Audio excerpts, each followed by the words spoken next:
Good evening, everyone. My name is Matt, and welcome to tonight's very special Call of Cthulhu one-shot episode known as Does Love Forgive? It's part of, actually, a supplement from our friends at Chaosium. The title of the supplement is Does Love Forgive? And this adventure, or scenario, I should say, in Does Love Forgive is titled Love You to Death. To death. Love You to Death. Along with me, of course, I have for this special one keeper, one player, one shot episode is the inimitable Chris, also known as Endemian's Fury, playing, well, I will allow him to tell us who he is playing tonight. Chris, take it away. Hello, everyone. Happy Friday. I will be playing private investigator James Catt from Chicago, Illinois.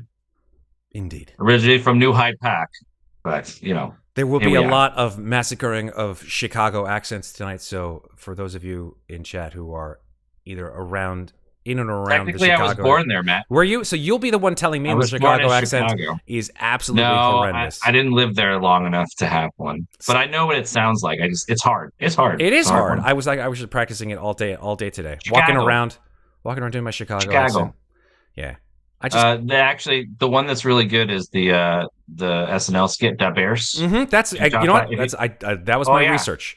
That was my research. Talk like that. Yep. A lot of Dan Aykroyd. Steve Ditka. Mm-hmm. So suffice it to say, I think we've let the cat out of the bag in that this particular scenario of Call of Cthulhu takes place in Chicago, in the Chicago, Illinois. I like our new sound effect for subs. Yeah, it's a little scary, a little spooky. Thank you for the subs, Serenity's Fury. I would say that the time frame is the same as most, if not all, of our Call of Cthulhu scenarios, which are the 1920s. This one is specific, though. It doesn't just take place in a random 1920s year. It actually takes place in a specific one. 1929, folks. Pushing. What's that? Pushing the 30s, man. Yeah. We're not quite almost in the 20s anymore. We are almost in the roaring 30s. It wasn't the roaring 30s. It was roaring 20s for sure. But yeah. Dust Bowl's about to happen. Indeed. And all of the things that accompany it, including the Great Depression. But we are not there yet. We are in 1929 in Chicago, a specific year, and indeed the end of an era that many of you history buffs out there within the United States will know is the end, or getting to the end of a specific point in our American history that is surrounded by a criminal element known lovingly as gangsters, who will play I think it's gangstas. That's a different era. No, that's later. This is gangsters with an ER. Gangster. Gangsters. But yes, gangsters, quite prevalent. 1929 Chicago. So, if you are ready, Chris, I think it's time I am ready, to get Matt. started. Let's get going. All right. So, give you a little bit of music. Here we go. Oops. There we go. All right.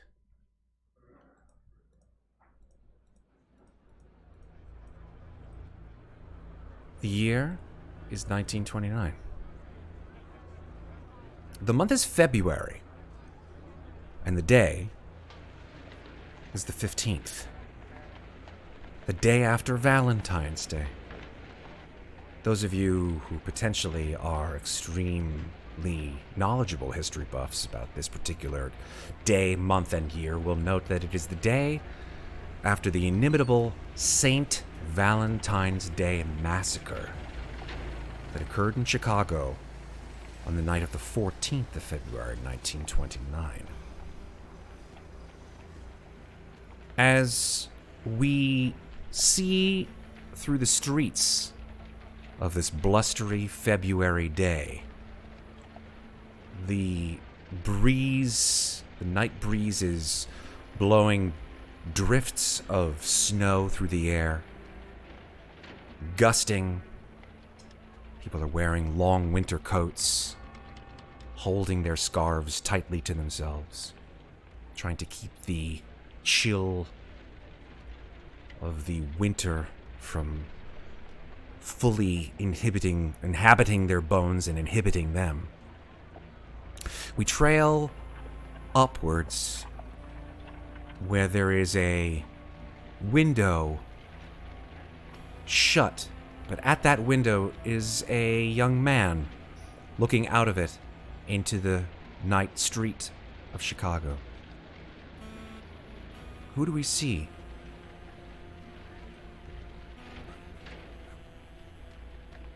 A man sitting in a tan trench coat. A hat sits on the table next to him as he lights a cigarette. Looks back into the room that he is in.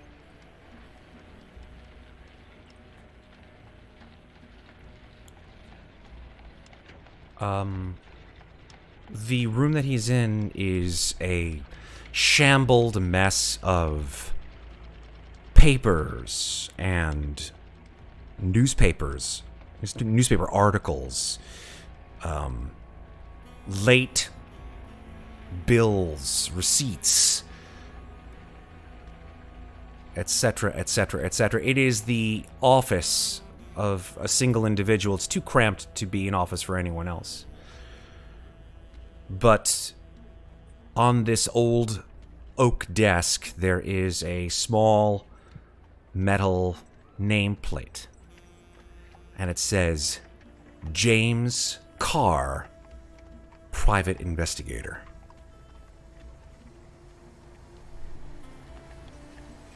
I take a puff of my cigarette and put it in the ashtray on my desk. I walk over to a small bar cart, pour a finger and a half of brown liquor. The whiskey burns as it goes down your throat, but yet seems to somehow affect your mental clarity. Keeps you focused at this time of night. It's probably 11, almost midnight. And as you sit down at your desk, you see the paper splayed out in front of you. And it's a paper from this morning. The news on it is just shocking, to say the least. It's the actual Chicago Herald-Examiner, which looks like that. It says, firing squad kills 7 in big gangland massacre. Line up, executioner snaps, machine guns, wipe out Northside mob. It was known, of course, to you that Chicago has its own problem with gangsters. Prohibition's not over yet. Some of them are really fighting each other over turf. The Italians are fighting the Irish are fighting themselves, the cops are fighting all of them. And in this particular display of violence, the results of which are plastered all over the front of the Herald-Examiner, it's a very strange situation. You see that several of these Irish gangsters were gunned down, according to reports, by policemen. Later found by the actual police to not be police at all, but a rival gang. The Italians, they say, headed by someone named Capone. You've heard about this guy. A thug. Others say he has no fear whatsoever. But this isn't your party to play in. You wouldn't get near this with a 10-foot pole. You place Too much heat on it. Say again. Too much heat. Too much heat. Absolutely. You take the examiner, roll it up, throw it off to the side of your desk.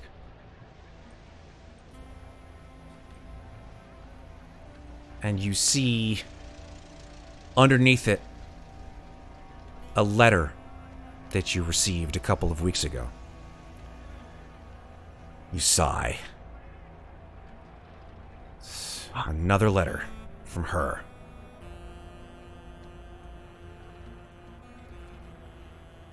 You pick it up and you read it. And it says, dated January 12th, 1929. My love, this time I'm writing to you from Chicago. I know you still live here, and I hope we will be able to meet one day. I can see that famous old water tower from the windows of my apartment, and I admire how it's lit up by the setting sun. Today was a cloudless and beautiful day, so I could even spot part of the shore from my special high perch up on the roof. No one but you knows I come up here. The janitor wouldn't be pleased if he did. He's such a fuss budget. Just like our old director at the orphanage.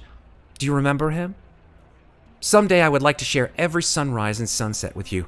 Our lives would then be filled with all the splendid colors of the sky, and our love would become everlasting. Be sure I think about you every day, and know that I plan our next meeting every chance I get. I think I'll be able to make our paths not only cross very soon, but also lead in the same direction. You may no longer recognize me as the woman I was, but deep down, it will still be me. Look forward to more news from me, my darling. Forever yours, Ellen.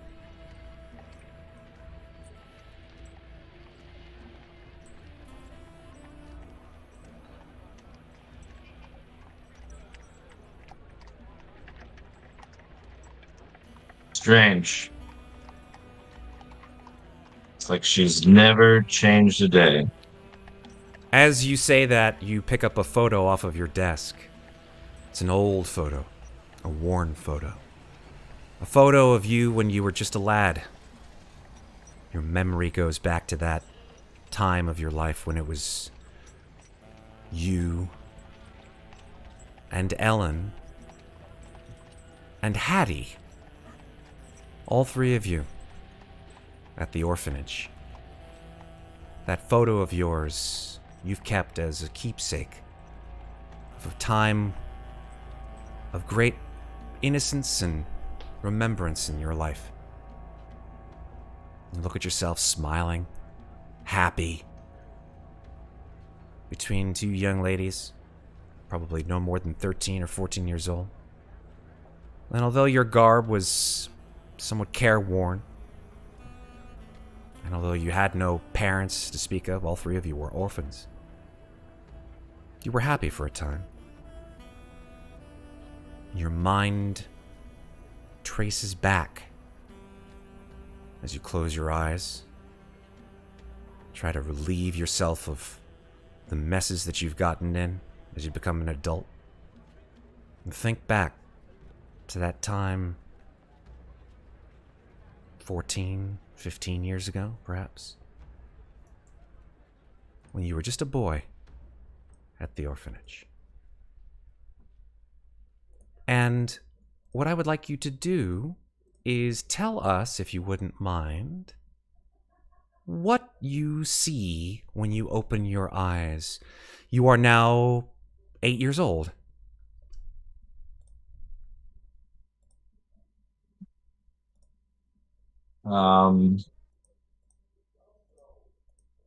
A mat. I look at what I'm sitting on. It's basically a burlap sack on the ground. A simple mat. Dusty and dark. It's cold.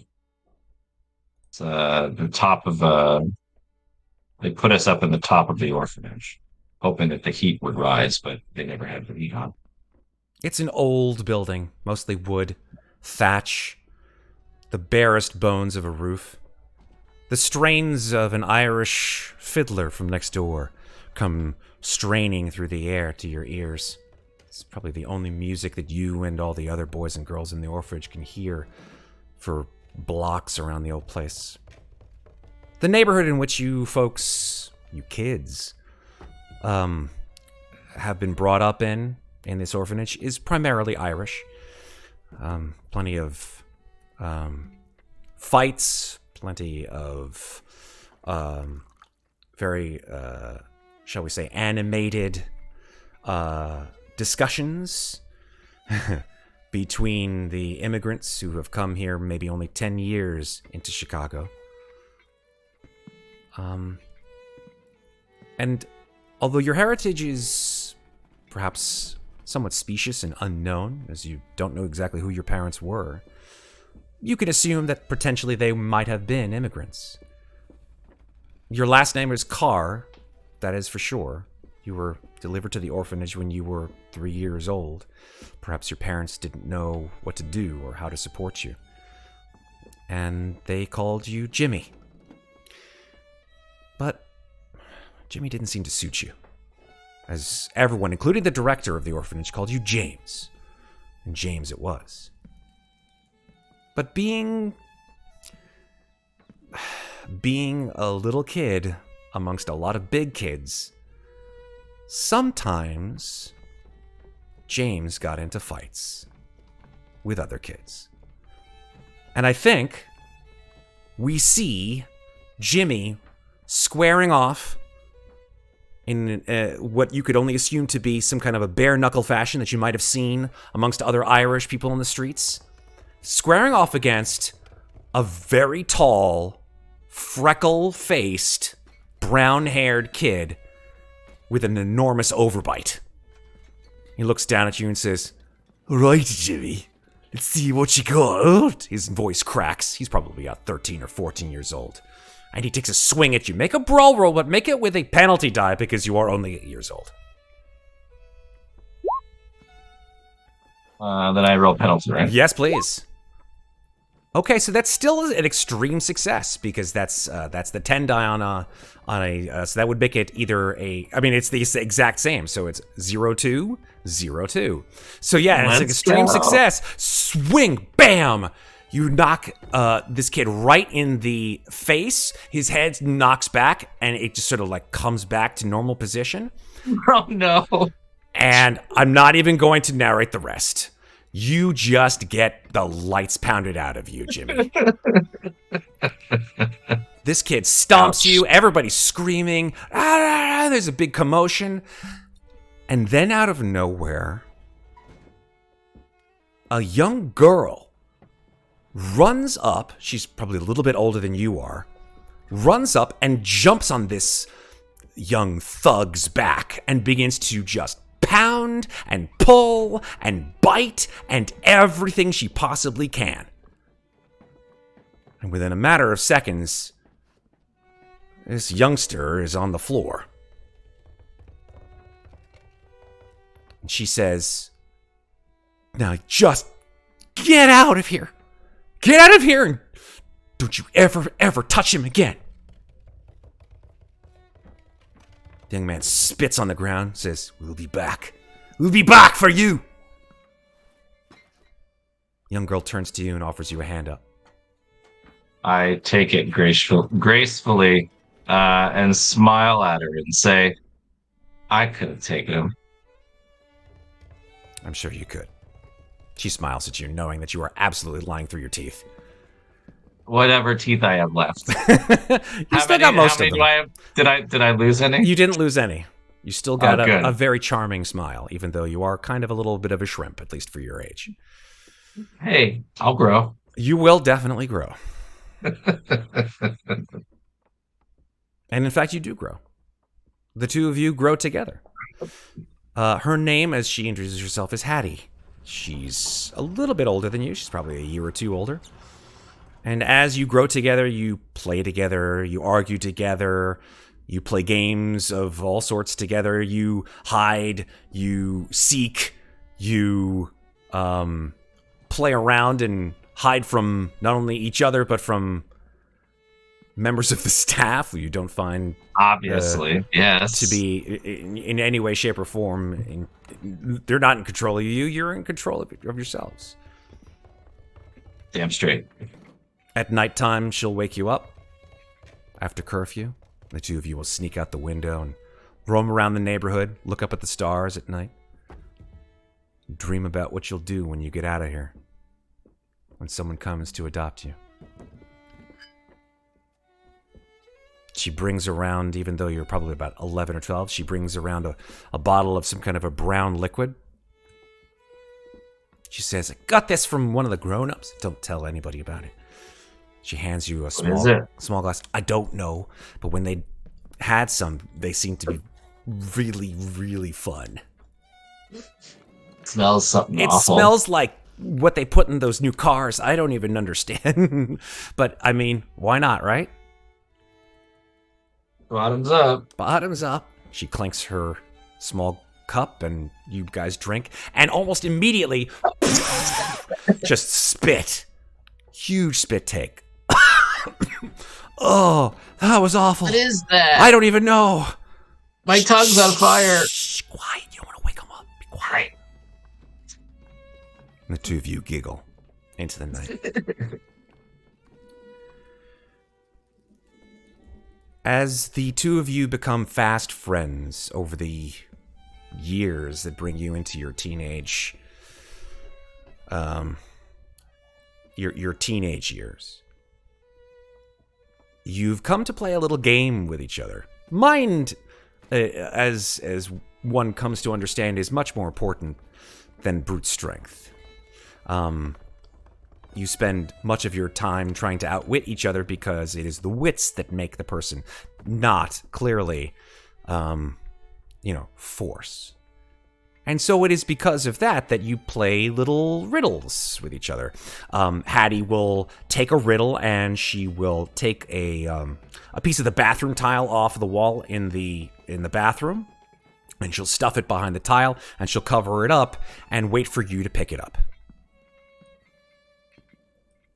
So you do one day, and the riddle, written hastily on a piece of brown paper bag, says, there's a rooster sitting on top of a barn. If it laid an egg, which way would it roll?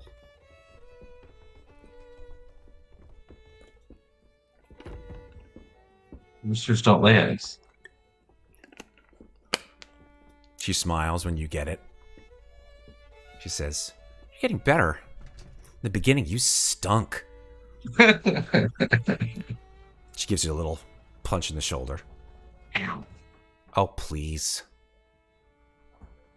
Hey, as you guys settle into bed, James, I wanna show you something really cool tomorrow. Actually, they wouldn't say cool in the 20s. Really nifty. How neat is it? Oh, it's amazing. But you can't The tell. cat's... You can't tell anyone. And you have to make sure that you're not followed. Okay. Where am I going? Meet me tonight at 1 in the morning outside by the warehouse. Okay. Okay. Yeah. And then she goes back to the girls' side. She goes back to the girls' side of the dormitory. Okay. I go through my normal routine as I normally would and go out for lights out, but I basically keep all my clothes on and keep my shoes on and all that. That night, somehow or other, you're able to stay awake, even though you are absolutely getting exhausted with the idea of trying to stay up as late as you do. But you do, in fact, do so. And you go down, sneaking down as you do, and I'd like you to make a stealth roll again with a penalty die. What penalty die? Let's do Okay, pretty good for a kid. That's a 43. It's still a success. Okay, not bad. Okay. So you sneak down, you look left, you look right, you don't see anybody in the main hallway at the orphanage. You tiptoe out towards the warehouse half a block away, and you see a small figure hidden by a pile of wood and detritus, and it's Hattie. And she says, I want to show you something, come on. And she sort of sneakily moves slyly along the wall of the warehouse and moves inside through a small hole in the wall. I follow. Very, very sneakily. She says, come on, come on, come on. And she goes over to a small bundle in a corner of the warehouse. It's covered over by a fabric tarp, and she slowly lifts it, and there are 7 puppies. A litter of 7 puppies, just in a large. They're sort of all. They couldn't be more than a day or two old. They're all sort of yipping. They're, as you probably know, dogs can't really see very well in the first 2 days of life, so their eyes are shut, and they're just sort of mewling and yipping. Their mother doesn't seem to be around, so they all seem to be abandoned. 7 puppies, and they're all sort of clustered inside an old tire. And Hattie says, "They're so cute." They are. What do we? Can we play with them? I think we could play them, but we can't bring them back to the orphanage. No way. Oh no, they have to stay here. Yeah. We gotta bring them food though. Yeah. Maybe we could sneak them food. Yeah. Maybe like perfect blanket. I don't want blankets. Okay. Maybe one of the old burlap sacks. Yeah. Great idea. Yeah. Okay. Look how cute this one is. Oh my gosh, that's so cute. Look at his little ear. Aw. Huh. Then you hear a voice. What are you two doing? You turn, and there is a girl there. She's younger than both of you. She's got a styled sort of red. Her hair is sort of a bright red. It's styled in sort of like a big poof. And her green eyes are staring at you in the dark. And she's sort of like clutching herself with her eyes like wide open staring. I hide the puppy behind my back. Nothing. What are you doing? I'm sorry. I saw the two of you. I don't. She's very nervous. She doesn't know what to say. Spit it out. I'm sorry. I saw the two of you going out, and I wanted to see. She sort of retreats inside of herself a little bit. What did you want to see? I don't know. Are those? And she points down to the litter of dogs. Are those puppies?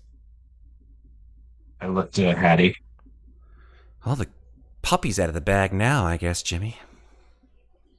Yeah, I take the puppy from behind my back as it was not so sneakily hidden. And I say, "Look how cute this one is." She sort of furtively moves towards the puppy and sort of like, he won't bite, will he? I don't think so. Okay. And she sort of puts her fingers up, and the dog begins to lick her fingers, and she sort of giggles and moves her hand back. They're so cute. You gotta be careful with them. There is a creak of wood behind the three of you. And you hear a voice from outside. Hey! Who's in there? Hattie puts her hand over this young girl's mouth. Don't say anything. I can hear you in there. Just come out.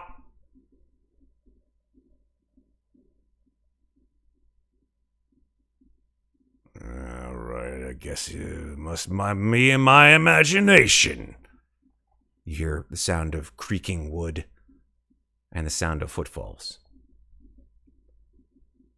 The young girl sighs, and a hand reaches through an open area and grabs the little girl by the collar, and she squeals. Hattie drops down and just grabs you, Jimmy, and the two of you are down below her, and the little girl is pulled forcibly through the hole.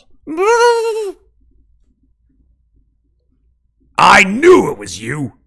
But I'm sorry. All you can do is hear the little girl pleading to this adult. You have no idea who this is. You sort of recognize the voice. Say, do I recognize the voice? You recognize the voice. You think it's like one of the members of the staff from the orphanage. You're pretty sure it is. One of these tough, bruising staff members that treats children completely inappropriately for our era or for theirs. And he says, I knew it was just you. Was there anybody else with you? Was there anybody? And he's sort of like, you just hear like the sound of a girl being just shaken. No, I promise it was just me. I promise. All right, well, get your butt back to bed. And then the sound of footfalls walking away.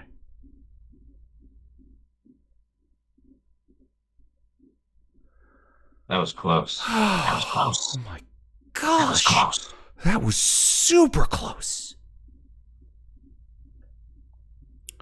Hattie looks back at the puppies and they're all asleep. Okay. Guess we should be too. Yeah. That's just a little too much for me. Yeah. Can't believe she did that. She didn't rat us out. No. I've seen her around. She's in the younger group. I think her name is Ellen. Okay. I've never met her before. Oh. I don't think. Have I met her before, Nick? No. Glad you will. No, right? Okay. No. She's probably, you're now probably 12. She's probably like 9. Yeah. Different circles. Totally. Well, she's good in my book. Yeah. Assuming that she doesn't get her hide whipped tomorrow morning, then maybe we should have a chat with her. Maybe we should bring her something. Make the blow a little easier. Oh yeah, that's a great idea. I have some chocolate. Maybe I could just. Don't look at me like that. I wasn't gonna tell you about it. Obviously, okay. You've been holding out on me. Oh, come on. If you want chocolate so bad, you should have just asked me if I had any. I've got a lot more than that, just stashed away under the floorboard, of course. A lot of us girls do. So sneaky. Please, like you're any worse. They don't check. Well, they check like us you're so any better, hard. I should say. Yeah, it's true. It's true. Anyway. Well, I think we should head back. See you tomorrow morning. Good night, puppy. Good night, puppies. She covers them over with that burlap blanket. The next morning, you spy Hattie and the rest of the girls on one side of the orphanage, all eating breakfast. Hattie is now sitting next to Ellen and talking to her. And Ellen, she's got a look of sort of slight recognition and perhaps a little bit of opening up as she begins to smile and sort of giggle and joke about with Hattie. And she seems like maybe there could potentially even one day be friends. She looks across all the tables over at you, directly into your face, and she gives you a wink. Time passes, as it always does. And Hattie and Ellen and Jimmy become very, very good friends. blossoming into young adulthood. We see the three becoming inseparable. Hattie spending more and more time with you, Jimmy, and Ellen noticing that. Ellen sends you Valentine's Day cards saying, "Miss you, Jimmy. Will you be my Valentine?" Hattie says, "That's so cute. Will you be her Valentine, James?" She smiles at you.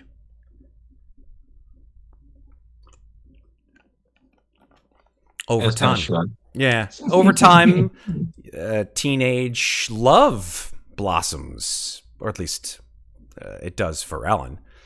Ellen sits next to you during a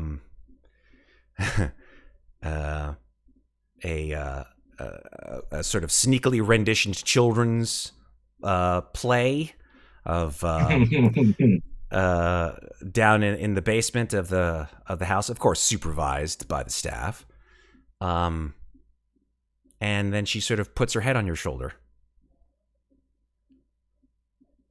and you look across at Hattie, and she goes. I just kind of roll my eyes at her. None of the kids dare make fun of you because they know that Hattie will be on them in an instant. But Ellen looks up at you with sort of, no pun intended, puppy dog eyes. How do you look back at her?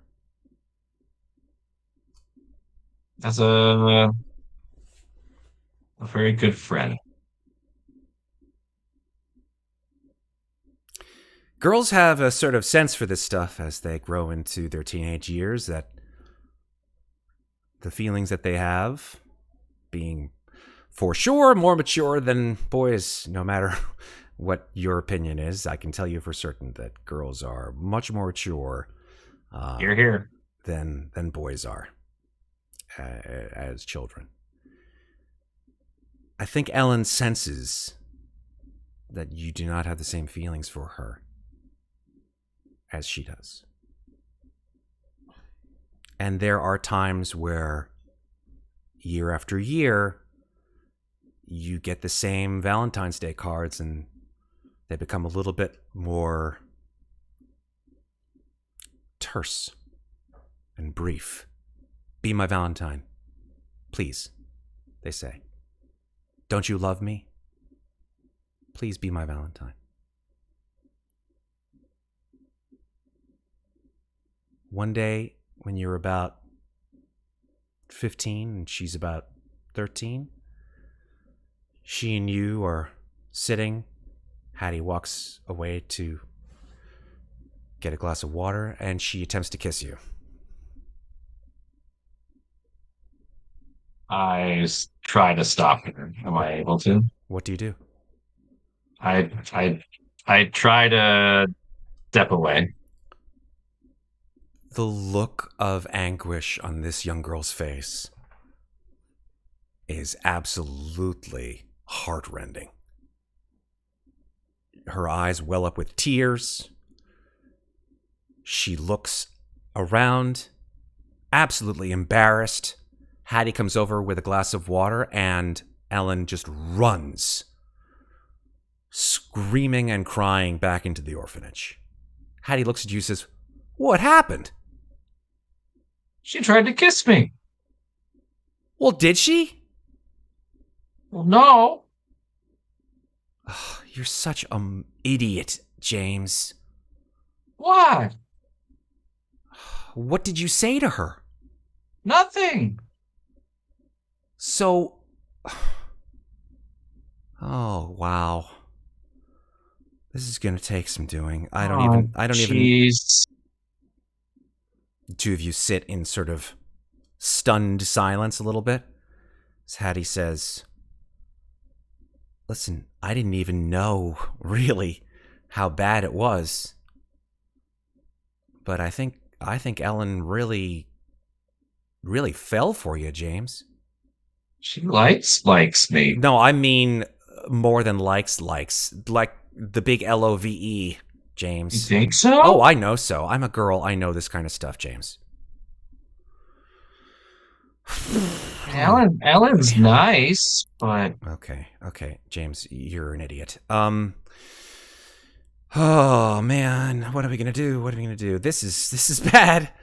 Let me see if I can work on it. Over time, oh, okay. Hattie goes to Ellen and every time is rebuked. Ellen stands there, cold shoulder, arms crossed, staring daggers at you. Her green stare just penetrating you. Her red hair just fiery. If you get too close to her, she just says, "Get away from me! I don't want to ever see you! I hope you die!" Hattie's eyebrows raise. I don't even know what to do anymore.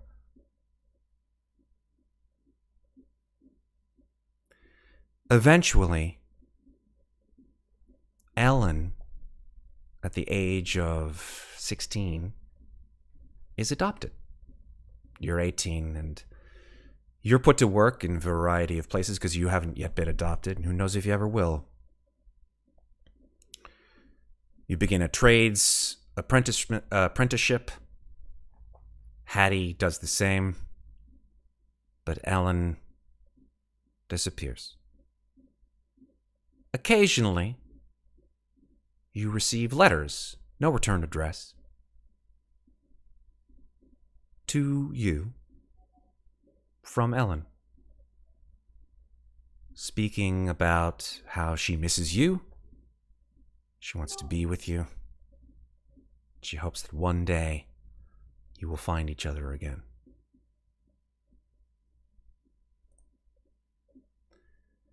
As for Hattie grows up. You both grow up. You're good, fast friends. You live in Chicago together. The opportunity for you to perhaps have made any kind of proposition to her in any way romantically passes by. You're too good friends to really be involved in that way. And Hattie settles down with a young, enterprising engineer. Well, that's what he would probably call himself back then. We would probably just call him a mechanic now. Named, let me get his name here.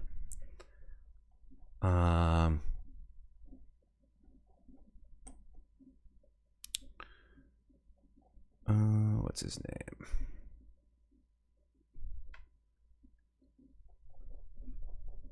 Yeah. Last name is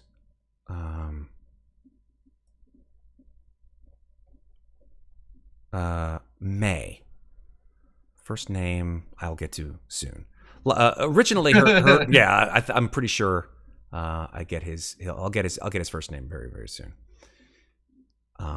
It will actually become quite apparent. Here we go. So, yeah, it's actually her husband's name is John May. This mechanic is he's got a lot of connections, and over time, although you sort of verged into a life of the life that you picked, being a private investigator, she's become a little bit more sedentary. Her husband is the one who's bringing home the bacon, obviously, as most women were meant for in those days. But her husband is indeed pretty well connected in that he's sort of a low-level, well, you wouldn't call him a mobster, a gangster. He's basically a guy who outfits all of their vehicles. He's kind of like their mechanic, essentially. They need a tune-up. They go to John. They go to John May, 100%. Okay. So we come back now after this sort of flashback of the beginning of your life, and come back to you looking at that letter and looking at that photo.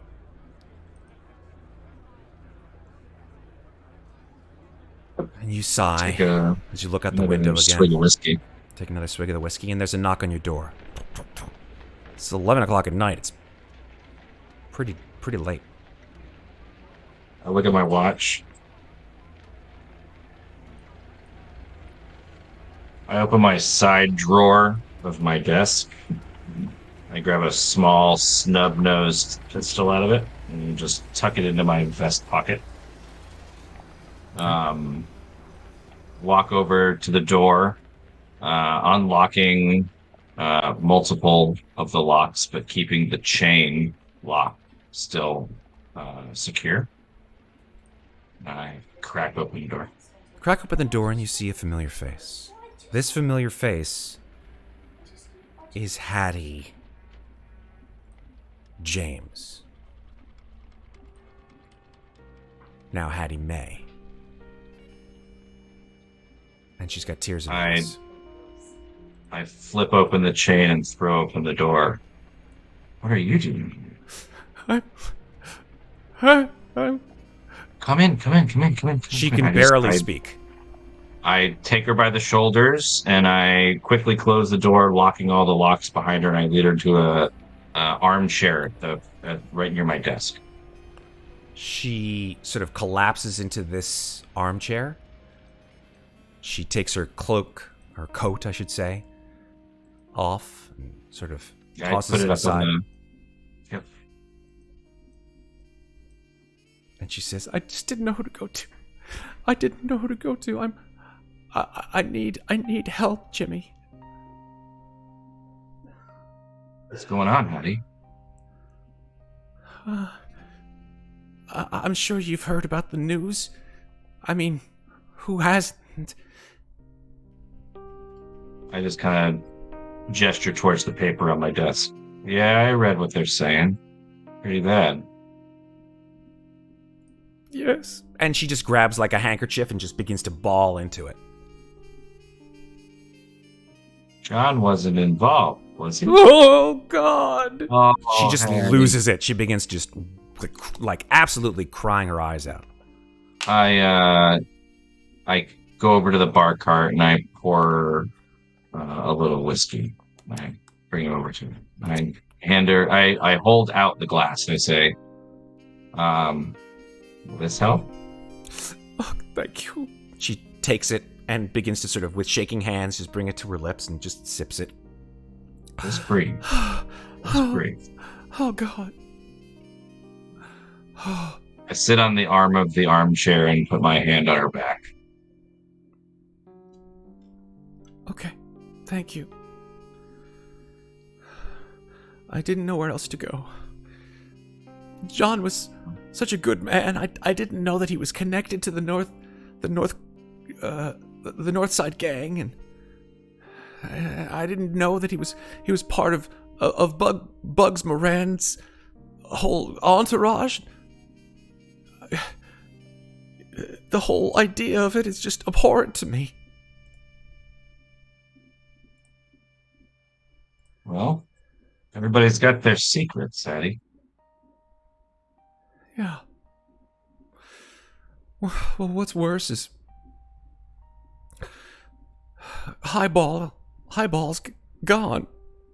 You know that Highball, I was about to say, is the name of her beloved German Shepherd dog.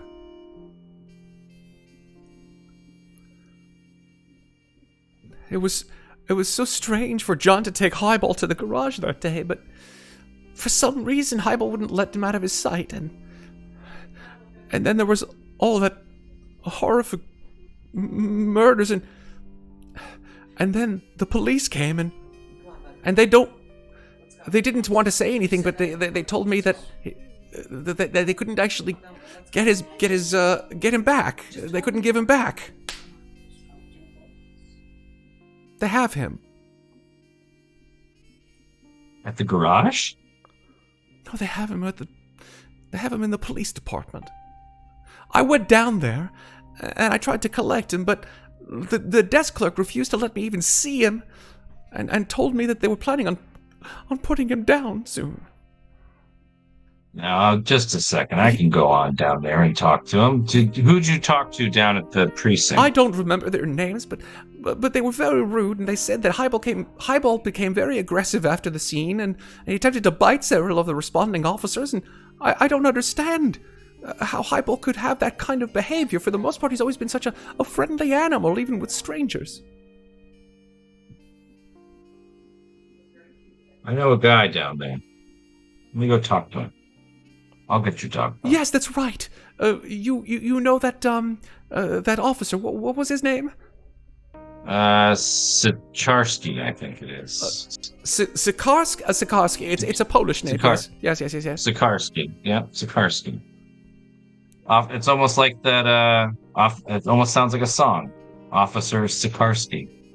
I don't know those songs. Oh, I'm so sorry, Jimmy. I'm in no mood for levity.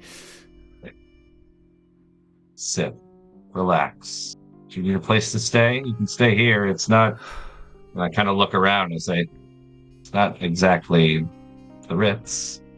I mean, my apartment it's all the way across town, and it's snowing quite badly. I'll stay here the night, and then leave in the morning. I go over to the kind of like the couch over by towards the bar cart and clean it off a little bit for her and put like a blanket and a pillow there and say, well, I won't be gone too long. Hopefully this will be a quick in and out, and your dog will be, and good old Highball will be back here and live in the Highlands. You know that Sikarsky's shift doesn't start till the morning. Great. Okay, cool. Well, then I'll say, well, Hattie, don't think Officer Sikarsky is going to be in until morning. Why don't we catch up? I don't know there's very much to catch up about, Jimmy. Well, then why don't you rest? Yes, thank you. And she sort of lays down on your couch. Perfect. I cover her up with a blanket and dim the lights around her as I grab a little bit more whiskey in my glass and kick my feet up on the desk and put my hat over my head to sleep in my chair. What do you dream about, Jimmy? I have flashes of when we were kids, the puppies, getting yelled at by the orderlies, basically, and then another fight. I got in another fight at some point, and that's kind of what jars me awake, is getting like socked in the face. I think what you also dream about is the face of Hattie, who looks at you as if she's out of a photo. The only thing that you see that's strangely out of place are her brilliant green eyes just staring at you. Sad look on her face. And then you wake up. And she's there. I smile. I smile a little bit. I'm a mess. I'm sorry for last night. Her mascara is smeared down her face and her eyes are bloodshot. I'm thankful for you, Jimmy. I really am. I just hope that it's not too late for poor Highball. Let me handle him. You take care of and I kind of look outside the window to see how the weather's doing. It's still quite blustery and snowy. Still pretty bad out there, Hetty. Yeah. You sure you don't want to You want to stay here while I try and go get Highball? No, I have to go back to my apartment. You remember the address, don't you? Uh, sorry, I must have. I need more coffee this morning. Remind me again, Hattie. 1144 West Belmont Street, apartment number 5. Here, let me give you this. And she takes that scarf that was wrapped around her, and she says, "This if you give this to Highball, he'll sniff it and he'll be comforted by my smell. It will help, I hope.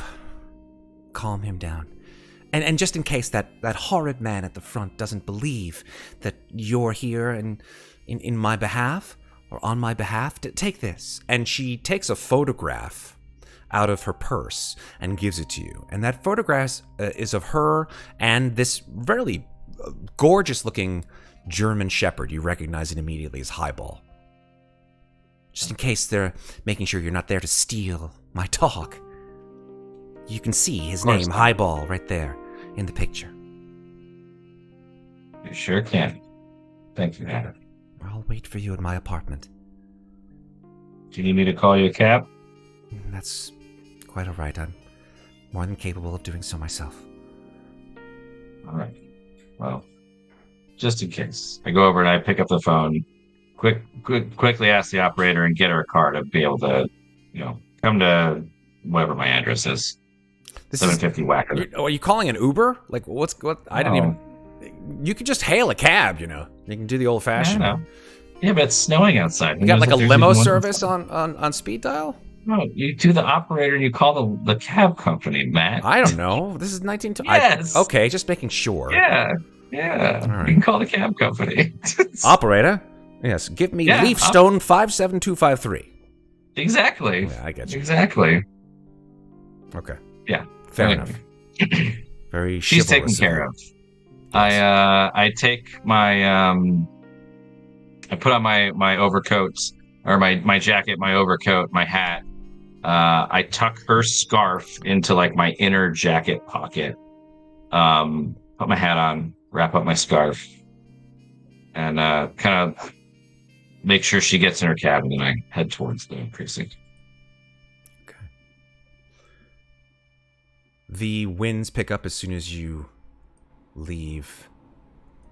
Bundle up, tighten up. Indeed, you tighten up because the winds are blustery and cold. You head out to the police station. I think that as you put her in a cab, she sort of gives you just a sort of a brief kiss and says, I want you to know how much this means to me. Thank you. I'll see you soon. You head out to the police station. Okay. And it's not too far of a walk. You end up sort of trudging through the snow to the nearby police station, maybe about 6 or 7 blocks away, and you enter the police station. There's the normal morning ruckus, criminals being thrown in the clink, police officers here, there, and everywhere, all trying to drinking coffee, eating donuts, and answering phones. Exactly, 100%. Yeah. Shut the door behind you, stomp off your shoes. Desk clerk says, "How can I help you?" Sikorsky, please. See in yet? Officer Sikorsky isn't in yet. How can I help you? Should be in any moment now. My name is James Carr. I heard you had a dog come in last night. We had more than a dog come in last night, mister. Let me tell you that right off the bat. Tell me about it. You obviously don't know very much about what happened in the last 2 days, do you? I read the papers. I'm sure you read the papers. Were you making arrests already after 2 days? We've got some things, but they're I don't understand. Who are you to ask me of all this stuff? What do you want here? The dog. Are you the owner of said dog? I hold up the photo. I represent the owner of said dog. I see. Remember, private investigator? And I kind of flash my little badge and then I put it back. Make a... What kind of roll should we have you make? This is an important one. Let's say make a... I flash a smile. Yeah, make a... Oh, nice try. I'll make a... Your flash a smile immediately equals charm. No, I would say Yes, it does. That's a persuade roll entirely. All right. Nice try. Fine. Oof, my persuade is not good. Yeah, that's right. Oh, that's a failure. Do you want to use luck? I am going to use 8 points of luck, yes. Excellent. It's not a lot. As the words come out of your mouth, you realize sort of that you're not necessarily getting where you want with this guy, but that you sort of like take a different tack, close your eyes, breathe, and then everything seems to fall into place. This desk clerk says, "Okay, yeah, I know this dog. Yeah, this is Sakaski's dog. Yeah. Brought it in last night after the not last night, night before last night." So the night, and I'm slowly taking like a couple notes. So you mean to tell me the dog's been here 48 hours? Yeah, 48 hours. I think they're planning to, relatively soon. Whoa. That can't happen. No. My client specifically told me that Your this dog client? needs to live. Who is your client? Yes, I am a private investigator. I don't have to tell you that. All right, whatever. Where's the dog now? He's in the pen. Can you take me to him, please? Well, I can't. I'm on desk duty. Great. Who can do that then? Sakaski can when he comes in. I look at my watch. And what time is he doing today? Well, he's probably getting a little late because of the snow. I didn't have any trouble. I don't know where you were coming from. It's a big city. Listen, this talk right now, it's not doing me any favors. So, all right. I said, you know what? I'll go wait in his office. So he has an office, right? He's Yeah, an officer. Sakaski's got an office over there. If you want to wait in his office, that's fine. Fine. Yeah, I'll go help myself to some coffee and a donut, and then go and sit in his office. All right. That's fine. And he goes back to the usual cop bullshit that they all do in the morning. Great. As I go over for coffee and donuts, do I see a pathway back to where the dog might be? Make a spot hidden roll. Oh wow, that was close. Super close success. You sort of like look around. You're like looking around. Cops sort of like yawning, stretching, doing their normal bullshit in the morning, water cooler kind of stuff. And yeah, you think you see in the back, past where prisoner lockup might be, you probably see like a small, almost like a kennel. Okay. Is anybody guarding it? Yeah, there's like 3 or 4 cops between you and it. Oh, okay. Is anyone okay? Is anyone getting booked right now? Yeah, I mean, it's been a rough couple nights. Great. The next time someone is finished being booked and is being transferred back towards that area, can I try and sneak with that? I have no problem with you attempting it. All right, let me try. Okay, give me a stealth roll. Okay. Oh, that's a big failure. I don't think you want to use 32 points of luck. No. Can I push it? You can push it. How do you do things differently? You sort of try to sneak. You realize cops are looking at you the wrong way, and you're like, what do you do?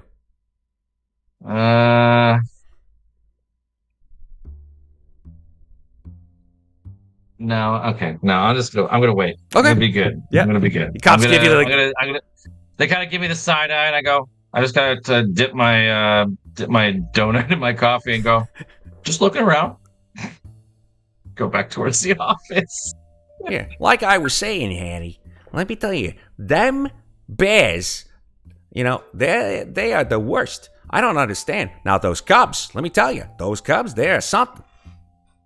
Cubs begin that kind of rhetoric. I'm sorry if I'm really massacring the Chicago accent, but I'm trying my best. You're fine. Don't worry. Da Bears. Just remember, Da Bears. That's where I come back to. I come back to Da Bears and Chicago. That's basically where this is. This is my median. I am Dicka, Chicago Bears. That's where I'm starting. That's where I'm ending. Everybody's got challenges in life. Anyway, I would say it probably... This is ours tonight. This is our challenge. After about, I would say, 10 minutes, a rather sort of brusque individual comes in from outside, shakes off the snow. Uniform cop, very smartly dressed. I would say you immediately recognize him as Officer Bart, or Bartholomew, Sikorsky. They bring his lovely token onto the board. You recognize him immediately from his sort of very bare bones goatee and just styled mustache, and also his awesome, very thick-rimmed spectacles, and a no-nonsense look on his face. As he enters, I'm holding up my pocket watch, just like looking at it. And I clip it closed, and I say, "Well, nice of you to show up today, Bot."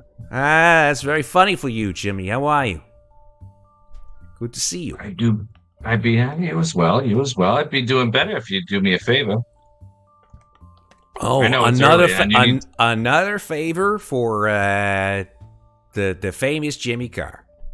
How can I make your day, Jimmy Carr? Well, I know you've been having a rough few days at that. You're telling me. I am. By the way, I put coffee on your desk there. Thank you very much. He guzzles it down. I ate your donuts tonight. Anyway, so all this hubbubaloo aside, you have something that I need that you took in a couple days ago. I believe it's in the back. Likes to jump on people and make noise. You talking about that dog? Exactly. Oh man, tell me you got some kind of thing with the dog here? You own the dog? I'm on the job. I know you're on the job, but do you own the dog? Yeah. And I hold up the picture. I represent the owner of the dog. Who's the dame? That's not a here nor there, but it's not important to you. She's an old friend, needless to say. Well, she's a looker, I'll tell you that. Hey, watch yourself, you know. Excuse me, Mr. Man. She's an upstanding lady, and you'll be nice now. Now, when can I get this dog? So I'm confused here. You know this dame who has this dog, and how are you are you involved? Because I don't know if you know the circumstances regarding this particular dog. Look, Bob. She is a client. I am on the job. She has hired me to find her dog, and I'm here to get the dog. May I have the dog, please? You may have the dog. If you just come with me down to the kennel, you'll be more than happy to give you the dog back. Thank you, Bob. You're very kind. You're a good cop. You know that, right? Yeah, that's what they tell me. Yeah, you are. And I kind of like shine up his little badge that he's got on. And I just kind of go, Chicago's finest Bot. That's you. Don't forget that. All right, now let's go. I put my arm around him and we walk. And I start walking. Don't put your arms around me. They'll think we're some kind of weird pinkos. All right, could you stop? I jiggle his handcuffs as he walks past. I don't need that. I don't need that, Jimmy. Stop. Come on, Bat. Let's go. Bart and, or I should say, Officer Sikorsky, and you walk down towards the kennel, which you realize is just a small holding pen. It's potentially meant for I don't know, smaller individuals. But it is in fact just literally just a small jail cell. And you see inside this jail cell a dog that looks just like the one in the picture. He's got a very nice collar, which has some kind of a weird thing on it. You're not quite sure what that is. But his beautiful brown eyes. Can I roll a check? Can I roll anything to see if I would know what it is? Yeah, you could make an occult roll. Okay. Just a sec. Occult roll? Yeah. Oh god, probably not. Yeah, that's a failure with 25. I'm not wasting 20. Nope. Okay. Dog sort of like padding around inside the jail cell, and he looks very agitated. And as Sikarsky comes close to the jail cell door or opening, the dog begins to growl. Get that mutt away from me! Get easy, back, easy. down. Let me easy. I kind of step in front of him towards the cage as I kind of take out the scarf and put it kind of in between the bars. Okay, the dog immediately sort of like comes down off of its hackles, pads over to the scarf, and sort of sniffs it. Gets a really good sniff on it, and sort of begins to calm down. You see its tail begin to wag on the floor. Good boy, Highball. Good boy. I gotta tuck it back into my jacket. You see, Bot? Easy peasy. Would you open the door, please? Yes. Sure. No worries. And he takes a ring of keys from his belt, puts one of the keys inside the jail cell door, opens it, and the dog excitedly just immediately runs out and sort of jumps up on you and I give him I kind of rub his ears and give him a little, like, some love and snuggles. I say, good boy. Okay, get down. He listens to you with immediate reaction, just like almost as if you've trained him. Good boy. All right, Bot. Is there anything else that you need from me today? I don't think so. So I will see you later. And I say, whoosh, I kind of whistle. I say, come on, Eyeball, let's go. All right, we'll stay safe and out of your people's troubles. All right, there, Jimmy. Yeah, and just remember, Bot, if you have anything that you ever need fixing, call me, okay? And keep your nose clean. You keep yours clean. Always, Bot. I whistle to the dog as I kind of make my way out back towards the front of the precinct. Okay. Highball follows you immediately. As we kind of get to the door and he stops next to me, I give him a little pet and I kind of look at his collar and kind of take a peek at that kind of thing again. Still not recognizing anything about it. Just strange sort of object. It looks like it's definitely not like a collar or a tag because it's got no name on it. No. There's no like symbols or anything on it at all. There's no symbols on it. It's just a metallic, some kind of a bright, like whitish metal. Okay. Strange symbol. Yeah. Okay. Looks like almost like a cross, but it's got a loop on the top of it. Yep. Got you. Okay. I'll start headed back to my apartment, I guess. Actually, no, I have to go to Hattie's house. So yeah, Hattie's apartment. Hattie's apartment, 1144 West Belmont, number 5. Indeed. Okay. So again, you step out into the streets, the dog following you at your heels. The winds whip at your hat, almost threatening to blow it off. The dog is sort of whimpering at the cold of the snow, but is able to deal with it relatively easily and relatively well. And you find yourself, after a certain period of time, either through walking or through public transportation, at Hattie's There's a subway. apartment. I don't know if the subway was built yet. In But Chicago? I think it might be. In the 1929? probably. I'll have to look at it. Probably. I'll have to look at it. We'd have to look. Yeah, unless chat can. Chat, if you guys can do a little quick Chat. Google search. Do it. Guessed. Yeah, so you eventually, however you get to this apartment. Yep. I'm making my way downtown. Making your way. Driving fast. Hey, you might have your own car. I don't know. Actually, I haven't even checked. Does your investigator have any like equipment? I haven't even checked your character sheet. Like, what is it? What do you have on you? I got $24 cash. That's a lot of cash from 1929. Wow, that's yeah, like $500 almost. Well, my spending level is 10. I could spend $10. That's crazy. That's a lot of money. What is $29 in 1929? I don't have too much. I have like a... Yeah, I was right. I have like $523 today. That's a lot. I think that's like my life savings. I think that's what like I have like in my bank account. Well, which I should probably go take out of the bank because I'm going to lose it all in like 2 exactly. years. If you only knew.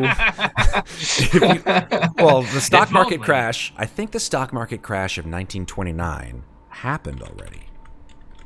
Yeah, it was Black Friday, which would have been December 6th, I think, right? It was October of 1929. October, so yeah, you've got about 7 or 8 months before the October 1929 of the stock market crash. Yep. So take all of your monetary wealth. Come the fall, we're screwed. Yep. Put it under a mattress because you are borked. Vanessa says the L train was built in 1892. In Chicago? Nice. All right. Chicago? Okay. Nice. Very nice. Noted. Okay. Well, that actually probably makes sense because I think the World's Fair happened in Chicago in like the late 1880s. Right. Or 1890s. Right. The Chicago World's Fair, of course. I forget. So when we used to do those things, you know, like World's Fairs. They did that in Queens too. Before there was a need for anything like the internet where everything is the World's Fair. But whatever. So you head to Hattie's apartment. It's a relatively sort of squat apartment building, probably about 10 or 11 floors. And it doesn't have a doorman like those fancy schmancy apartments on more well-appointed places in Chicago. Okay. You take the elevator up to her apartment, which I believe she told you was apartment number 5. Number 5. Mambo number 5. Mambo apartment number 5. Take the 5th floor.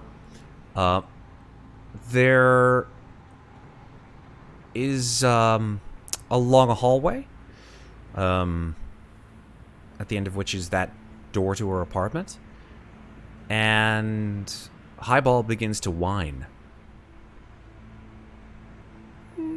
What's like up, boy? That high-pitched whine that dogs make sometimes.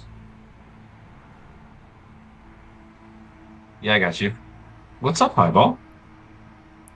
Well, unlike Lassie, Highball can't tell you that Jimmy is stuck in the well. Highball just I'm stuck in the well? Stares down the hallway at the door. Whines. I look down. Is the door ajar? Can I tell if it's like open or? Make a spot hidden roll from where you are. Cool. Okay. Beautiful. You can tell from this distance, the door is ajar. I take out my pistol. Oh, you have a pistol? I didn't even know. You didn't tell me. I think I do. Well, actually, no. Maybe I don't have one. No, I guess.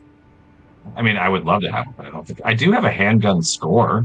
Okay. I have a firearm score. Did you? So tell you what.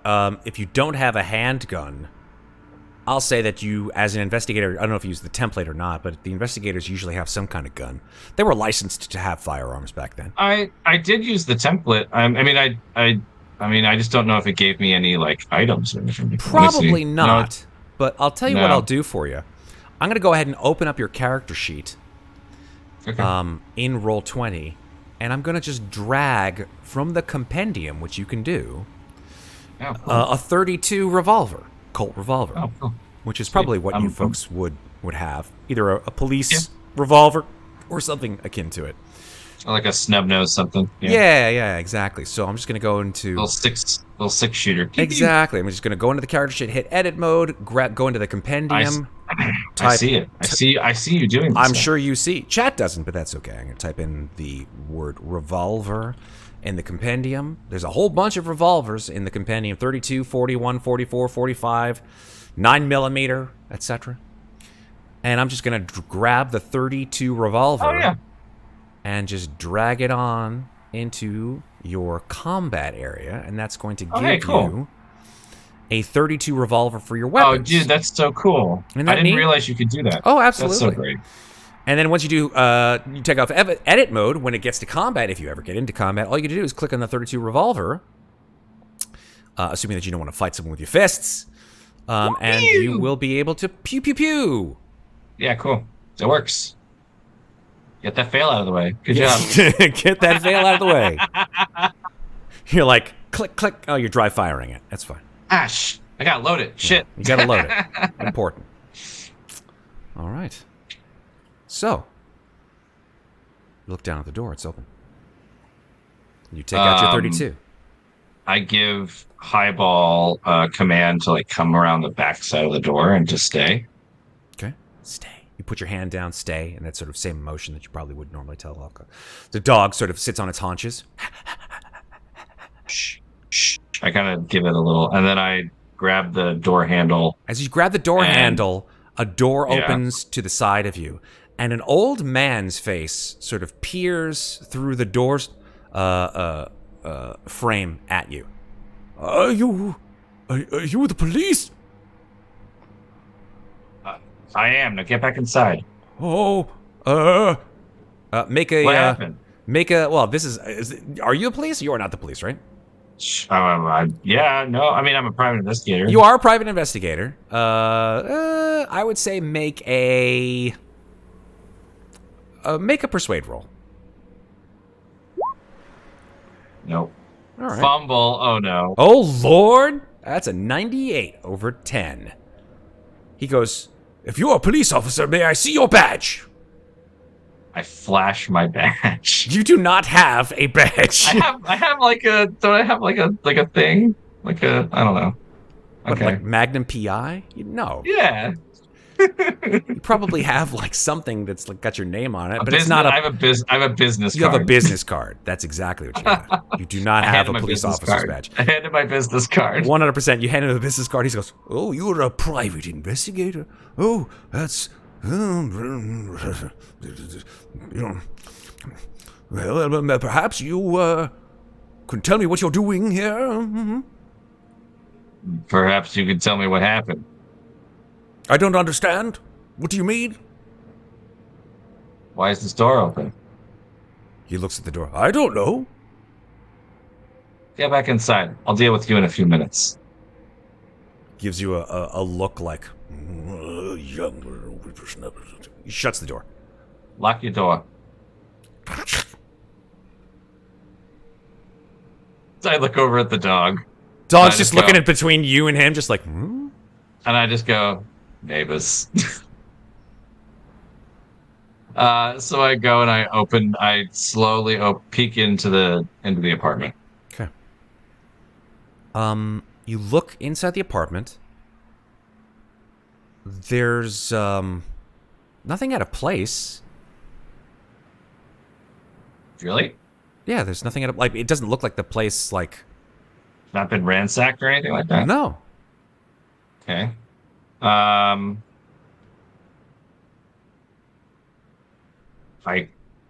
call out.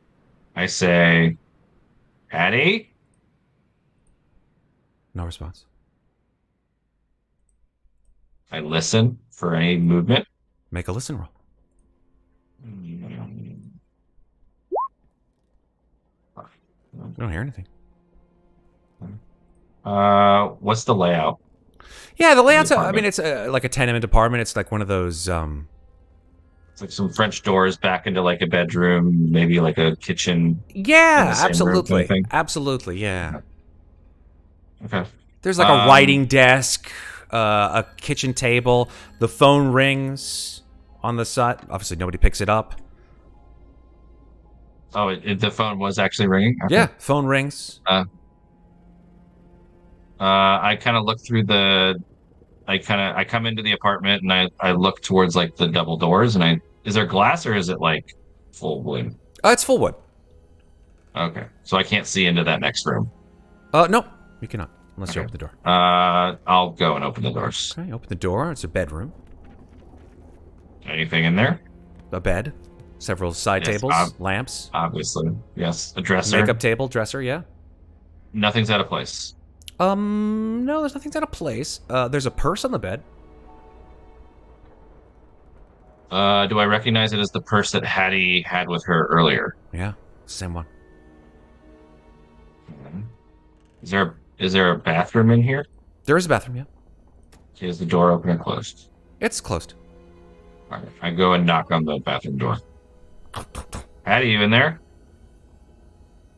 Nothing. No response. I jiggle the handle. Is it locked? No, seems to turn okay. I open it gingerly, and as I'm entering, anyone in here? And I kind of look into the bathroom. Nobody's in there. No windows open. Is there no closets? Or is there a closet? There's a closet. Yeah. Open the closet. Is there anything in there? Dresses, shoes. Is there anything on her desk? On the desk. Let's see. No, just papers. Okay. I whistle to bring Highball in. Okay. Make an intelligence roll as you're doing that. Ouch. That's a big old failure. You want to try to push that? Something in the back of your head is reminding you of something. You're not quite sure. Yeah, I will push it. Maybe I'll walk over to the kitchen sink and splash some water on my face. Yeah. A little bit. I try to get my head right. Jesus. Double fail. Yeah, you splash the water, and the water comes out like brown and sticky. Something wrong with the pipes, perhaps? It just goes... And you get all this like brown, foul-smelling water all over your hands. And it's I wipe it off. Is there a towel? There is a kitchen towel like nearby. You grab it, you wipe it off. Your fingers have this sort of brownish stain on them now. Gross. Is there a bar? No, I don't have to wash my hands. The water's bad. Okay.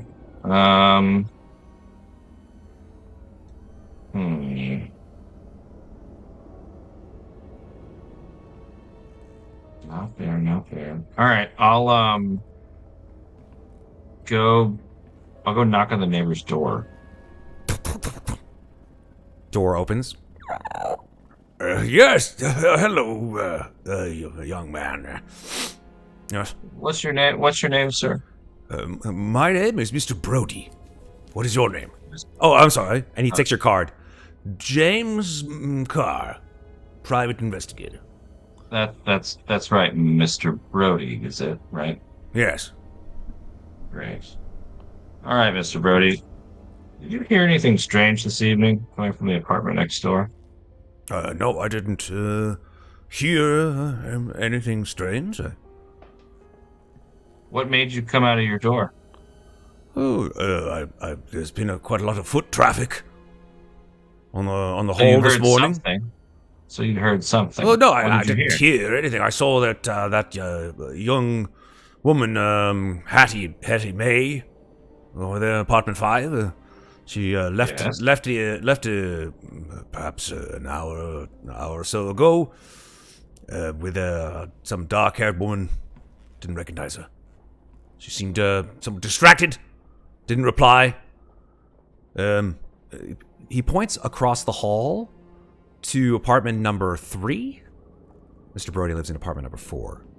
He says, we didn't even reply when Mrs. Massler said good day to her. It's very strange. Nothing. She's never done that before. She's very polite. She is. You described the woman she was with. You said she had dark hair. It sounds like there's a phone. I say, just a moment, Mr. Brody. I go and I pick up her phone. Pick up the phone. Dial tone. Okay. I come back to Mr. Brody. I said, can you describe the woman that Hattie was with? I didn't get a good look at her, but she's, like I said, I would say probably below average height. Slender build, dark hair. Any type of clothes she was wearing that would make her distinct? She was wearing a coat. It is quite cold Obviously, outside. it's cold outside, Mr. Brody, yes. What color was the coat? Dark brown, I believe. All right. Well, thank you, Mr. Brody, for your time. Did you say that another woman had said something to her? Yes. Across the way? Yes, that's quite right. He points across the Mrs. Massler. She's quite a young mother, three children. Quite loud, obnoxious, but... Number 3? All right, I'll go. Thank you, Mr. Brody, and I'll go knock on Mrs. Massler's door. Yes, have a good day. Shuts the door. Click. Multiple locks.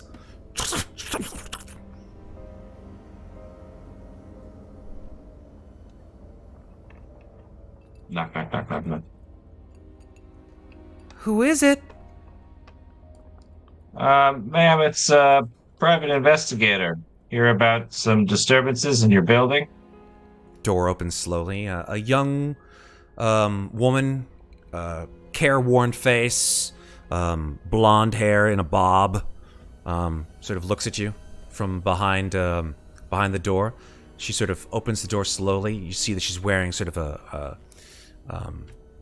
some kind of probably an apron, one of those aprons, in large, sort of I wouldn't say like a stout woman, say sort of like a more plump. I check my watch and I say, I'm sorry to disturb you, ma'am. My name is James Carr. I was speaking with your neighbor, Mr. Brody. Oh yes, that man. Anyway, he's a character for sure. That's very. You're Mrs. Massler, yes. Massler, yes, thank you. Mr. Brody was mentioning to me that you saw a client of mine walking out earlier today, Miss Hattie May. Oh yes, that lovely woman who lives down the hall. Yes, I saw her this morning.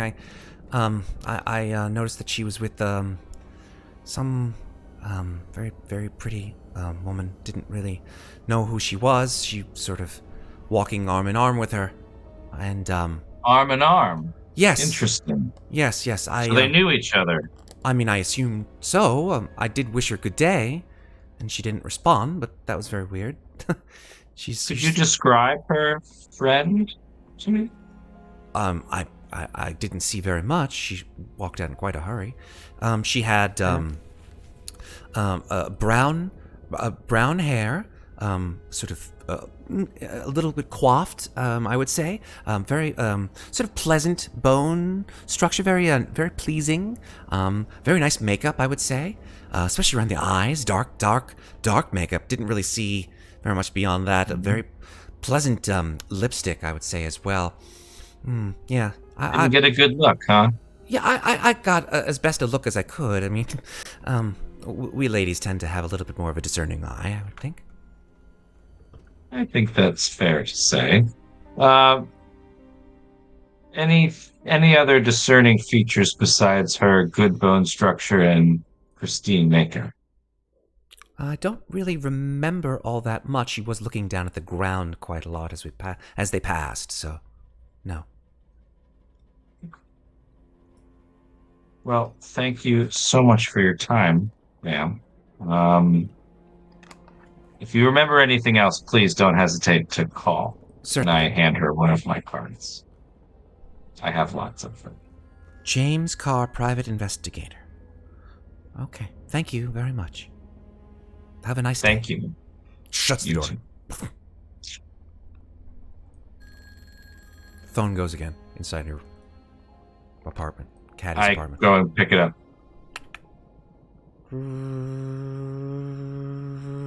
Almost immediately as soon as you pick it up.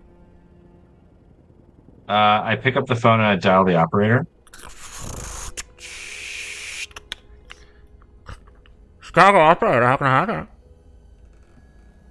Yes, I just had a call come into this phone and I wasn't able to pick it up. Can you trace it back for me and tell me who was trying to reach me? I'm sorry, this is the Chicago 1929 operator. This is not the modern day. You cannot do that yet. Thank you very much.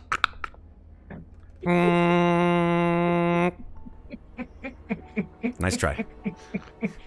No star 69. Yeah, but don't they? It's a switchboard, right? They gotta go from one to the other. They can't do that shit back then. Yes, it's exactly how they did it back then. I doubt highly that they would be able to be like, yes, let me find exactly who you, and let me flop it back to whoever called. Matt, there's like 10 wires. In the 80s, they couldn't do that until star 69 happened. I'm challenging this Chat. rule. Support me on this. Tell me if that was possible to do that. All right, chat. Google Stop this talking shit about up. guns for 2 fucking seconds. Guys are going up between Ironhead and JFMS and being like, I like this gun. Oh, this gun is amazing. You should tell me about this gun. And let's talk about this particular. I'm like, But the Ruger. it's fine. It's fine. Stories are not important. Guns. Guns. Guns. Guns. We're Americans. We love guns. I guess so. All right. Anywho. So, all right. I interviewed the neighbors. Okay. There's nothing in the house. Okay. The phone doesn't. I can't MI6 Ethan Hunt Mission Impossible my way through this. Got that purse. Oh yeah, I should check the purse. You're right. That's right. Okay, I'll go look at the purse. Cool. You look at the purse. It's open, and sticking out of the purse. Ha! It said. Catalia says it was possible. I don't know who this Catalia 80 is. How do they know? Give me proof. Put it in our Discord. Then I'll believe it. Okay. Pigs or Miss it didn't Deadite exist. Says, so yes, if the call has just happened, then yes, they could confirm a name for you. A name? Okay, I'll go with that. Ready? Yeah. Fine. The officer. Okay, you call the operator back. I'm sorry, Mr. I don't fucking care. I'm the keeper for this goddamn world. Reliant on switch operators. Oh, charm them and you could get them to give you the information. Oh, Jimmy Carr. Here we go. You call back the operator. Chicago operator. Charms. Chicago operator. And I okay. Hello there. God. You fucking dick. You're welcome. Chicago operator. Yes, a call just came into this number not a few minutes ago, and if you would be so kind as to tell me the name of the individual so that I may reach out to them privately, that would be a life-saver. Well, we're really not supposed to do that, sir. It's against policy. What's your name? We're not really supposed to give out our names here, Mr. Sir. I'll just give you my first name. Is that all right? That's fine. Okay, my name's Delilah. Well, Delilah. You'd be so kind. It's a very beautiful name, Delilah, and it'd be very sweet of you if you could just tell me that name. You'd be a real peach if you could do that. All right, James Carr, give me a charm roll. Oh, yeah. Success. Okay. I'm going to say... The operator says, well, I'm not really supposed to do this, but I'll see what I can do. Let me see if I can get the name for the actual caller. Yes, unfortunately that's an unlisted number.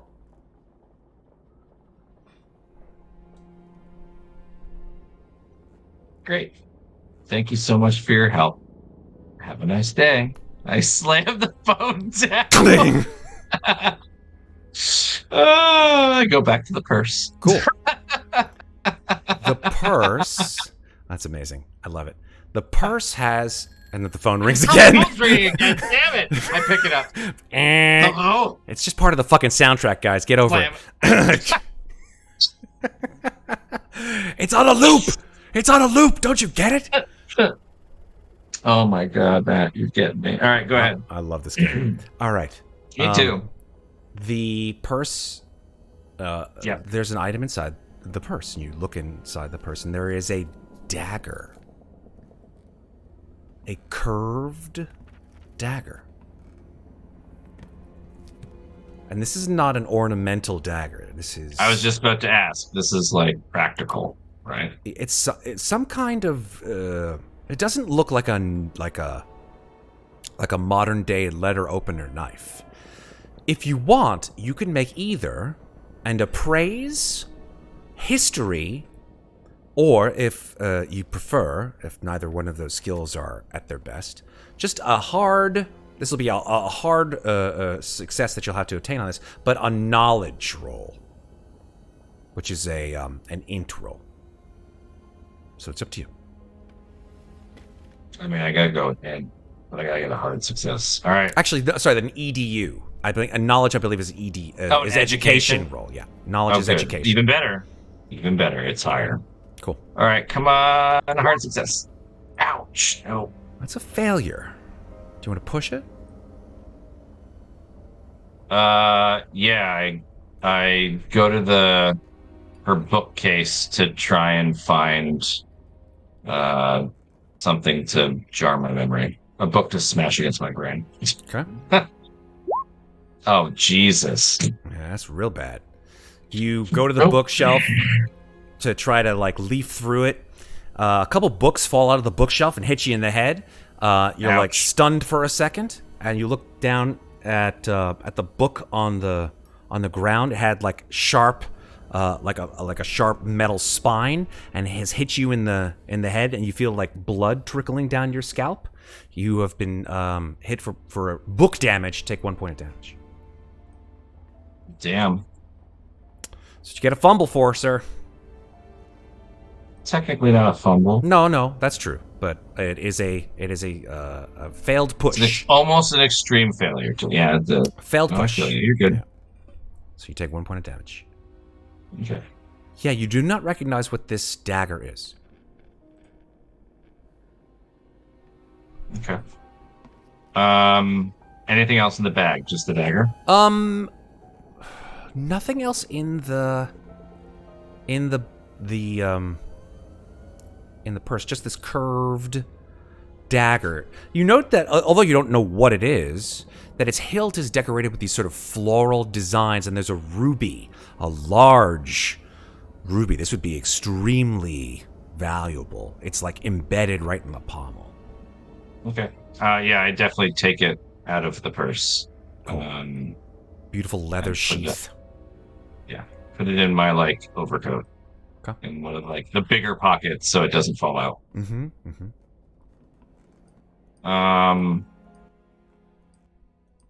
Oh, okay. Actually, let me open it up, see if there's anything inside besides the dagger. See if there's anything else. Just the dagger. Just the dagger. Okay. It gleams, though, as you look at it. This sort of beautiful, sort of shimmering pattern of steel. You recognize the steel as what they call Damascus steel. Nice. That is high quality. Okay. This is a really nice dagger. Let me give you one more attempt now that you found the dagger to give me another int roll. Oh, boy. Something is sticking. Oh my god! And that, I think, probably either the book hitting you in the head jogs your memory. The blood went in my eye. Yeah. I had to like get it out of there. And you remember when you and Hattie were kids, you would have these wonderful riddle games. And you wonder if she kept up with it. that it was in the bathroom tiles, behind the bathroom tiles, that she would have riddles. I go back into the bathroom, and you said it was kind of like in a tile near the tub or the near the bathtub. Yeah. So I kind of look around, kind of where that would normally be in like our old bathroom. Mm-hmm. Do you want me to spot hidden? See if I can see anything? Yeah, give me a spot hidden. I'm spending 2 points of luck. Okay. Yes, I am. You run your hands across the bathroom tiles, and then you find a loose tile right near one of the claw feet of the tub. Okay. You pull it out. Yeah. I assume. Yeah, yes, definitely. When you do that, a piece of paper, folded paper, falls out. And I'm going to give it to you as a handout. Sweet. And this is what you see. And you recognize it immediately as Hattie's handwriting. And it looks like there are 2 riddles. It says, even without being asked, it will answer willingly. And it can speak any and all languages fluently. Although bashfully, it will not speak first. It will repeat after you the things most versed. Okay. That's the first riddle, it seems. The second riddle is, it has no bones, but it has a spine. And while its leaves turn, they do not change color. It cannot speak, yet is never short of tales to tell. Know what that is.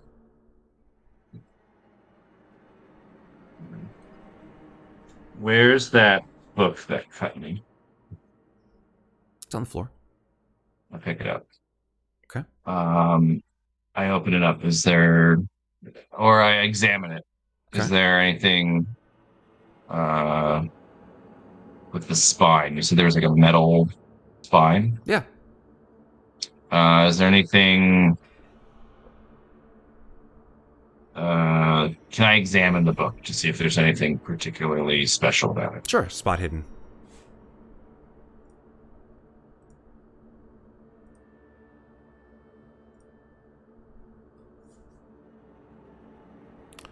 $77 under 90. Nothing really spectacular about this book. It's a book of poetry. Old book. Even without being asked. So, okay. I know number 2 is a book. That's the answer to number 2. It has what does it say? It has no bones, but it has a spine. A book has a spine. And leaves can also be considered pages, but they don't change color, obviously. It doesn't speak because it's a book, but it has lots of tales in it, which all books do. So that's definitely a book. The question is what's the first one? Even without being asked, it will answer willingly. And it can speak any and all languages fluently, although bashfully it will not speak first. Look at me as most first. Telephone? Highball sort of comes out into the living room, lays down next to you, sort of on the floor, puts his head between his forepaws. Looks up at you. I give him a pet, and I look at his collar again with his little oddball collar piece. Does that have to do? Is there any with the piece on the collar and the book go together anyway? You look at the collar. It's that strange sort of looped cross. Doesn't look like the book really has any association.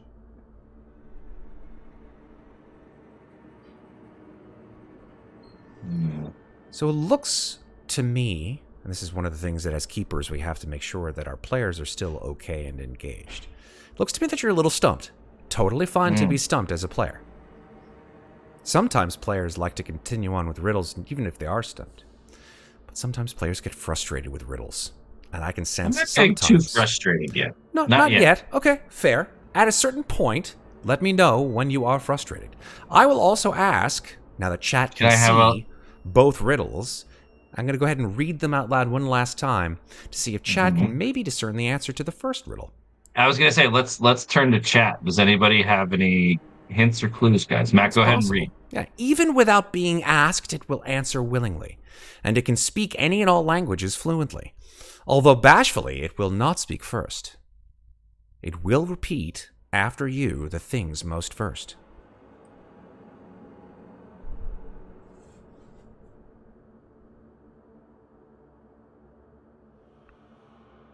Miss Deadite says the internet. And I do not think the answer is the internet. Al Gore hasn't been born yet to create it yet, Miss Deadite. Is not the internet.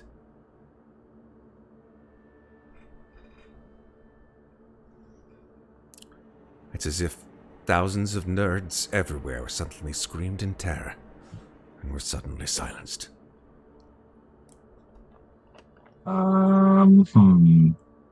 Can you give me a small clue, Matt? I can, but I will only allow you to give... I can give you a clue, or you can make an int roll, and I'll give you a bonus die on that int roll. How does that sound? Oh, yeah. Let's do that. Let's do an int roll with a bonus die, and let's hope that the dice believe in you as much as I do. An int roll or an education roll? This is an int roll. Okay. Nope. Try a bonus die, though. You get that bonus. So let's see if you... That's 78. Now, I can ask you if you want to push this roll, because you can, with a bonus die. If you do, and you still fail it, I think we're out of luck. Like, all my luck would be gone? No, or meaning... we don't get an answer. You will not be able to get an answer, at least until chat decides that they're smarter than they've proven. JF Messin wants a... Can we get a repeat? I can't. The cursive. I will narrate one last time. And then we have an answer, which is actually a parrot.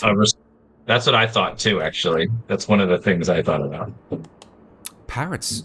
I didn't know parrots could speak all languages fluently. I guess in copying their master, potentially. Yeah. In mimicry. Yeah. Yeah. I will repeat one last time. Even without being asked, it will answer willingly. Answer willingly. And it can speak any and all languages fluently. Although bashfully, it will not speak first. It will repeat after you the things most versed.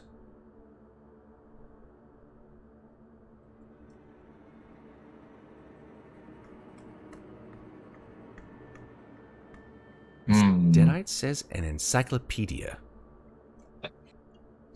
Echo? Echo? Echo. There's a possibility as well. Yeah, that's actually pretty good. Even without being... Okay. Yeah, because you're... Yeah. Yeah. An echo in a book. JF Messin says love. Love? Possibly. So we've got some answers here. Encyclopedia, love, echo. Some of those are potentially answers. I like echo and love. I like both of those. I'm pretty sure the second one is a book. Chat, can we agree on the second one is a book? I think the answer is pretty close. A book, for sure. James Carr, make a spot hidden roll. Okay. Your brain is afire with possibility. You check the bookshelf. Your fingers fly across the leather bindings. And as they do, you hunch down and you spy a book that says Echo on it. try to take it out of the bookcase. Does it come out? It does. Okay. I open it. When you open it, the pages fly through your fingers as it opens to a very careworn passage in the middle of this book. It seems actually to be handwritten. Okay. And it is in the handwriting that you recognize as Hattie's handwriting. Okay. Is there a handout, or are you gonna read it to me? Oh, there's both a handout, and I am going to read it to you. Ooh, it's so special. You should feel special. Let me give it to you.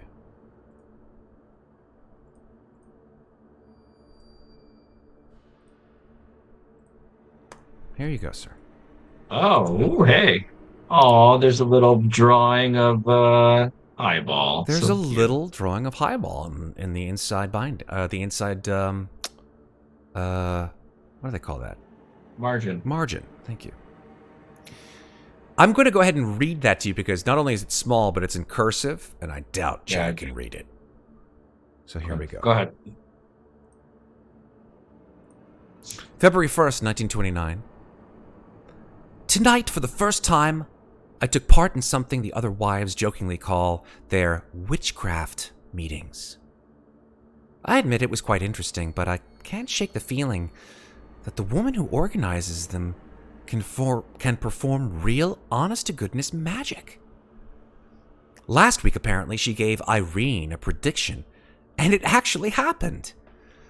Lucille Moran was also at the meeting, and she confirmed it. Quite a few of Mystic Maraid's predictions have come true over the last few months since these meetings started.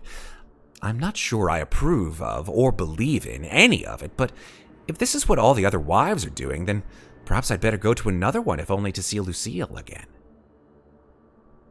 February 11th, 1929. This meeting was much more unsettling.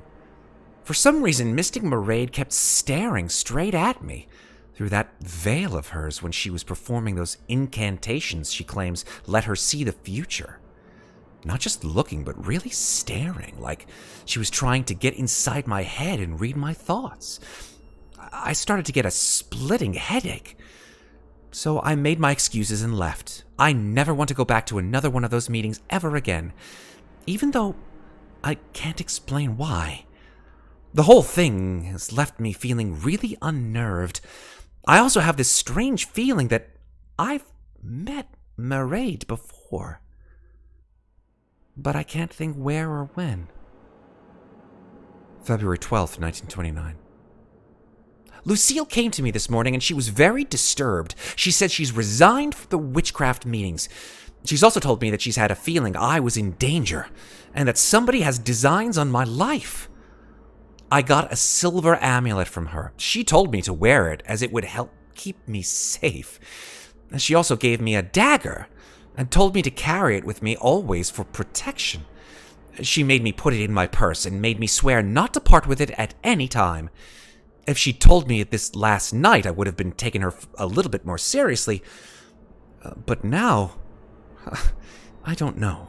Who could possibly want to harm me? I've put the amulet, an adorable silver cross thing, on Highball's collar. It really suits him. February 15th, 1929. John, my love, is it my fault you were taken from me? Could I have done something to prevent your death? I feel so lost. What if Lucille was right? Who will protect me now that you're gone?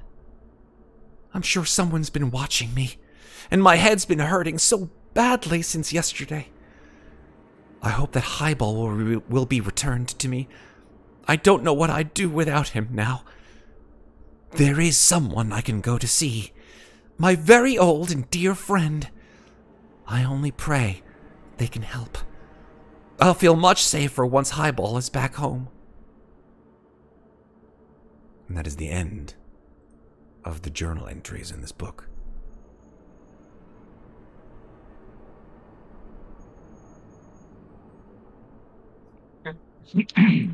Um,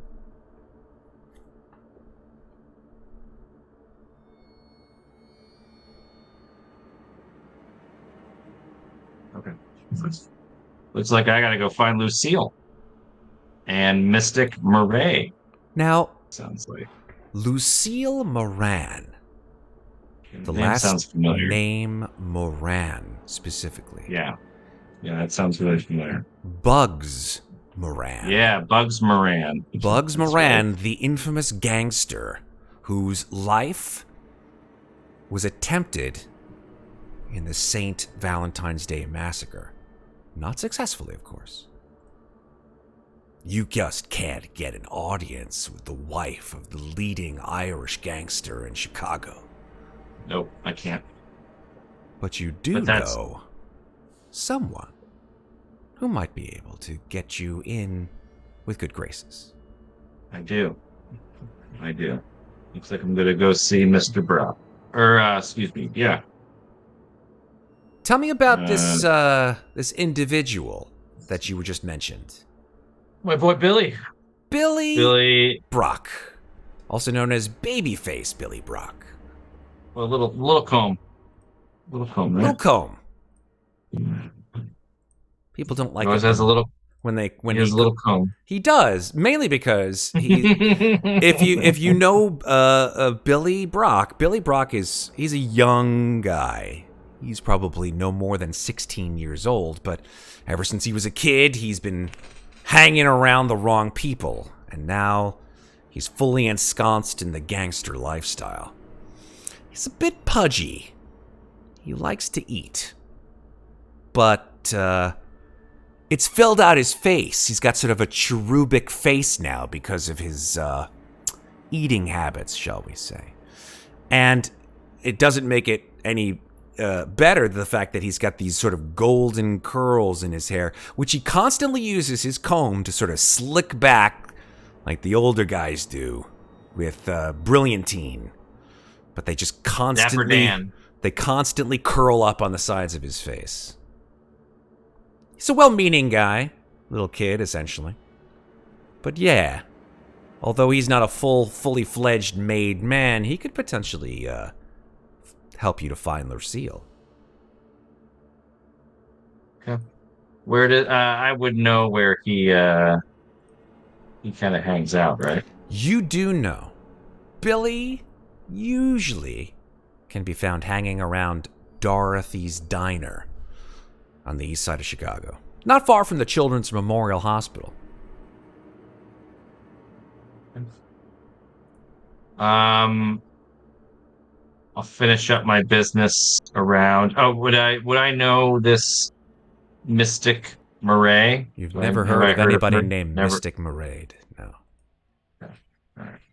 It's Murrayed. Murrayed. Yeah, okay. Sounds Murrayed. Irish. Yeah. Murrayed. Okay. Like lemonade, Murrayed. Okay. All right, we're gonna go see Brock. All right. Pass through the streets of Chicago, the latter parts of the morning, heading into the afternoon, probably around lunchtime, and you spy the outside of Dorothy's Diner.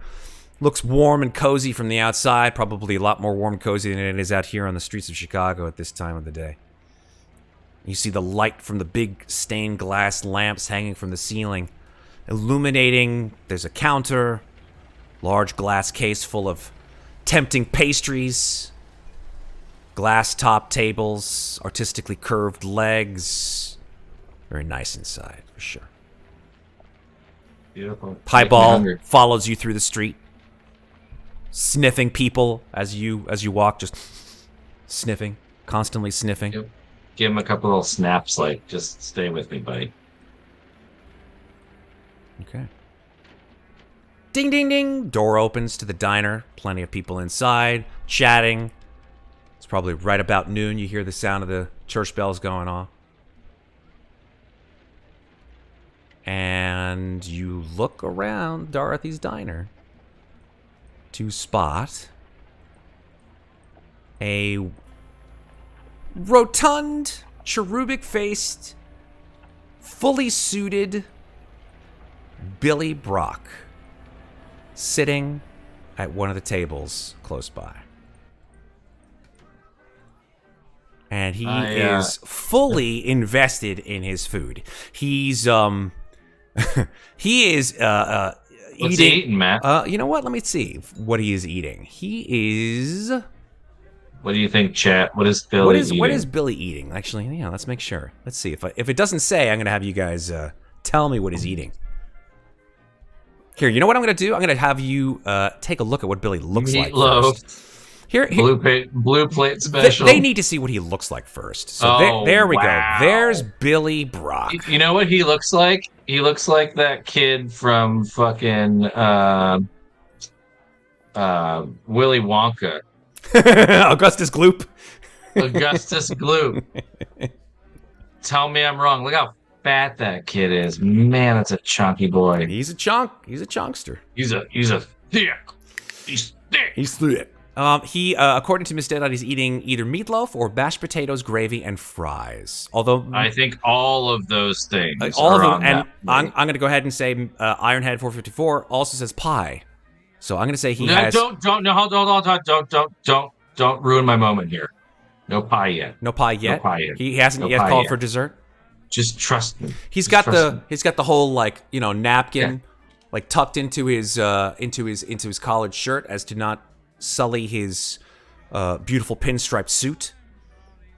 So as I walk in, I see him housing all this food, and I throw a nickel or a penny or whatever it costs for a piece of pie on the counter. I get his favorite piece of pie, whatever it may be, and as I sit down, I slide it onto the table, and I say, Billy. Hey, how are you, Jimmy? Well, good to see you. Good to see you. Hey, have a seat. Have a seat. Remember, this kid is about 16 years old. Highball sort of comes up to Jimmy, to Billy, and he's just sniffing him. He seems like he hasn't freaked out or anything like that. And Highball's a pretty good judge of character in general, as you could probably tell. Seems pretty calm. And Billy looks at the dog, goes, "Oh, look at that cute dog. That's a cute dog, eh? Look at that dog. Is that your dog? That's a cute dog. Probably what you doing, doggy?" Dog just stares at him. Good boy, Highball. Come here. Highball just ignores him completely and just sort of sits right next to you. So, Billy. Hey, what can I do you for? How's things going with you, huh? You know, I can't complain. Look at this. Look at this spread, right? Well, this is a nice spread. And I slide the pie.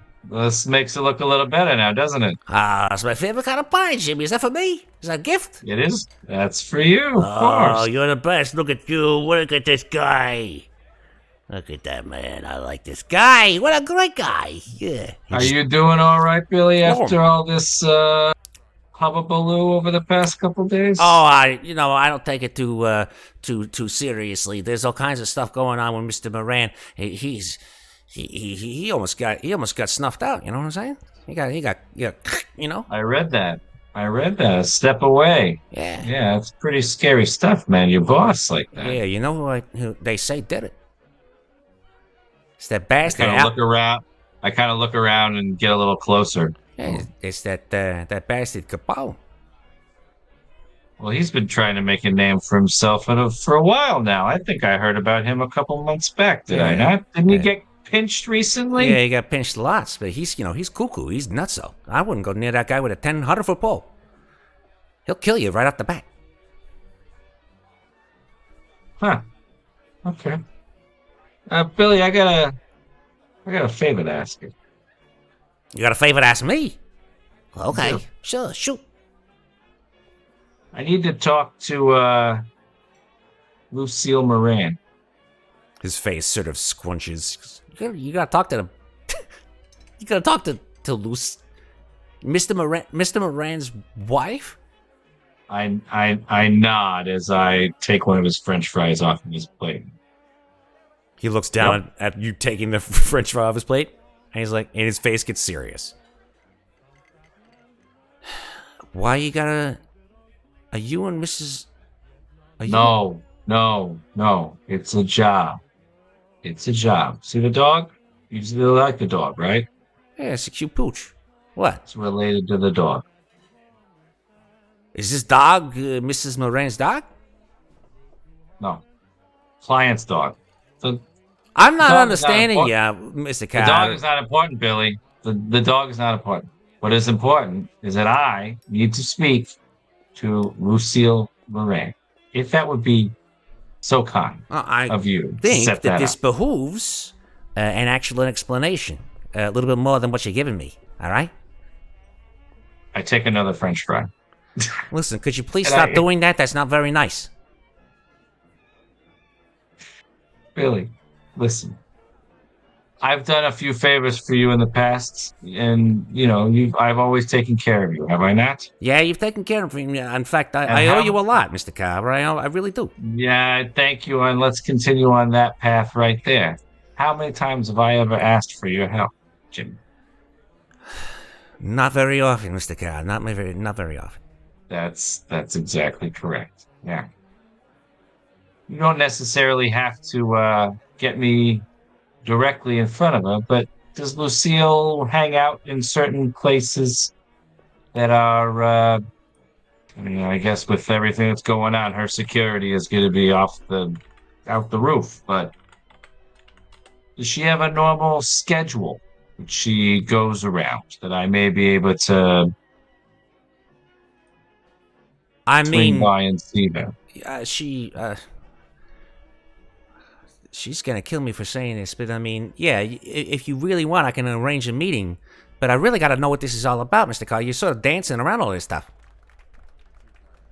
This is about a very dear friend of mine who is the owner of this dog. I'm supposed to return the dog to her. I went to her apartment. She is not there. And I've deduced through my great detective skills, as you know I have, that Lucille is the next most important person that may have seen my client, hopefully alive. Oh. I'm sorry to hear that this broad, Hey, easy on that. She's a very classy lady. We don't use those terms. All right, I'm sorry. So she's missing? She wasn't where she was supposed to be, and I can't seem to find her. So yes. All right. Well, I'll tell you what. Since I owe you big time, especially for that time where you helped me out of that jam. You're welcome. I will. Let's see if I can make a phone call. All right. Just wait here, where I'm just gonna go out and make a phone call real quick at the. He points outside to a payphone outside. I'm eating your pie. Hurry up. Okay. Billy leaves. You're sitting there. Highball looks at you, sort of whines a little bit, and sort of comes up onto the table, looks at all the food, scans it, looks at that pie, his eyes just zero in on the pie. And then he looks at you. I just give him a nod. Hybel just jams his whole maw right into the pie. It's all over his face. He's licking his jowls. All right. Did the staff notice? Tails wagging. Staff doesn't give a fuck. No shoes, no shirt, no service. Does not apply here. You got it. Billy comes back after a certain period of time, probably 5-10 minutes, and says, "All right," squeezes himself in. "All right, yeah, I was able to talk to Mrs. Moran. She said that, let me put it this way: you're in luck. She says she's able to meet you today. As you know, she owns a certain stake, or I should say, Mr. Moran owns a certain stake in the Chicago Club. So you're heading on over to the Chicago Club at like 4 p.m. tonight or today, and don't be late. And she'll meet you there." Thank you, Billy. Hey, you in any kind of trouble?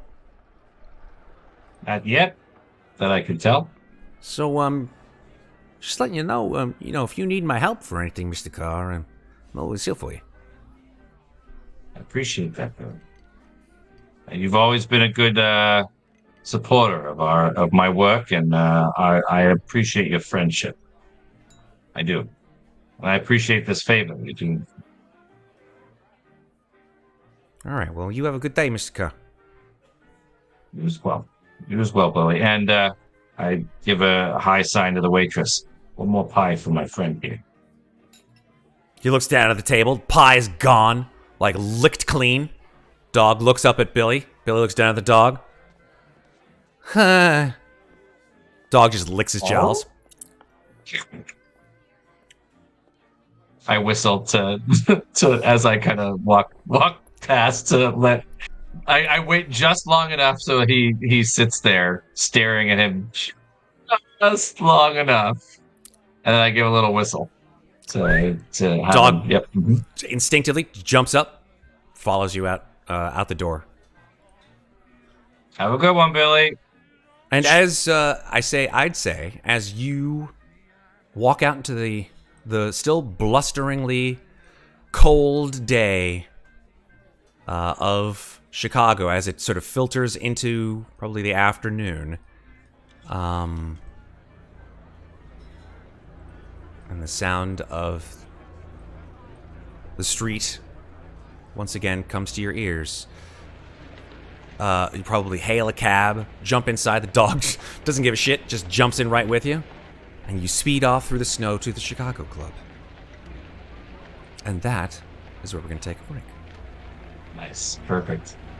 All right, folks, we'll be back in like 5 or so minutes. Don't go anywhere. More Love You to Death. Call of Cthulhu after this. All right, we are live again. Hello, folks. All right, we're live. We are live. We're back.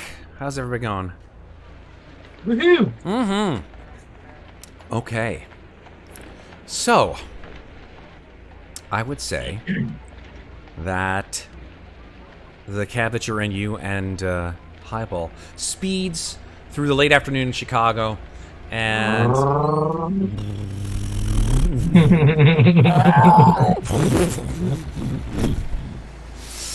you get out of the car, pay the $2.50 or whatever it is to get you to the other side of town. Probably a nickel, man. Who knew? 1929. Chat, figure it out. How much did a cab cost to get across town? In Chicago. They'd be like, well, need location. The club has just opened, right? It's the afternoon. They get the majority of their customers in the evenings. But you can still hear the strains of the band performing, and there's, a few people inside getting drinks, etc. At least in the speakeasy portion of the club anyway, because prohibition is still going on. But beyond that, food is still being served. And there's a large man in a suit that sort of stops you as you come in the door. May I help you? Yes, sir. I'm here to speak with Mrs. Moran. I have an appointment. Sort of looks you up and down. Spread him. I do so. I do so. Okay. You put your arms out. He frisks you up and down. He finds your 32. Yeah. Just, get this back. Takes it, puts it into the back of his pants pocket, or back of his pants. Got anything else on you? Nope, that's it. What about the dog? It's not an attack dog, is it? Dog looks up at the guy, this towering mountain of flesh. Sort of just lolls out its tongue. He's real well trained. Make a persuade roll with a bonus die. I flash a smile. Not a charm roll! I don't need that look at bonus that. die. 9 versus 10. You didn't even need it. Alright.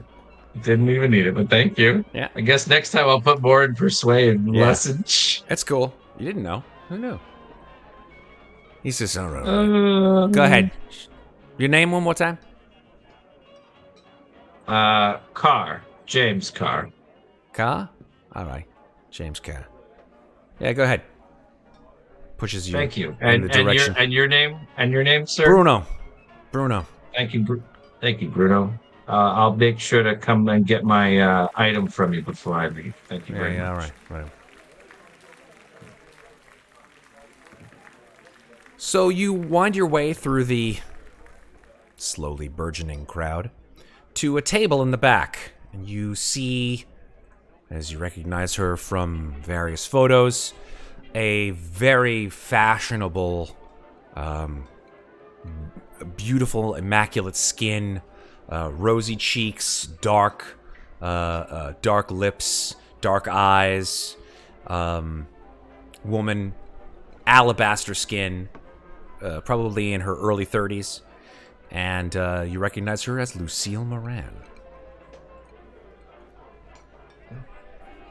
Is she sitting with anyone? She is not. She is alone. Great. I approach her table. I take out my pack of cigarettes. I take one. I put it in my mouth, and I walk over to her, and I say, Miss Moran? She looks at you, and in a sort of a lilting voice with a slight tinge of some accent that you can't quite place, she looks at you and says, "Yes? Who are you?" I light my cigarette. I take a drag. And as the smoke curls around my face, I say, the name's Carr. James Carr. Oh, yes, Mr. Carr. I have been expecting you. I see that you are a prompt man. I like to be on time. Do you mind? And I gesture to the chair. Not at all. Please sit. Thank you very much. I take my hat off and unbutton my jacket and sit down. I offer a cigarette to her. She waves your cigarette away and says, No, thank you. So she sort of lowers her voice, says, I see that you have come as our mutual friend is missing, yes? I had hoped you had a small bearing on her location, but yes, if I'm here regarding Mrs. May. Yes. Yes. I am. As you can tell, I am a woman who is quite anxious for my future and for my husband's future, and so I would assume that your discretion is extremely in confidence. Yes. Needless to say, Mrs. Moran, any words that pass between us stay between us. That is all. She sort of reaches out her hand, and with a grasp that you would not expect from a woman, and her hand is sort of cold, she sort of touches your hand, and I'd like you to make a POW roll.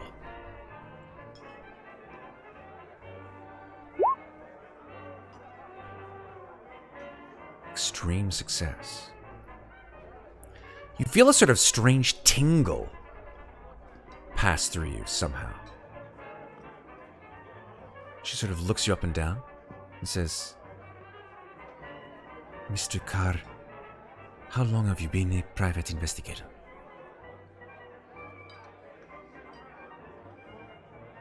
A fair amount of time. Why? How often have you dealt in cases that are of life or death in nature? A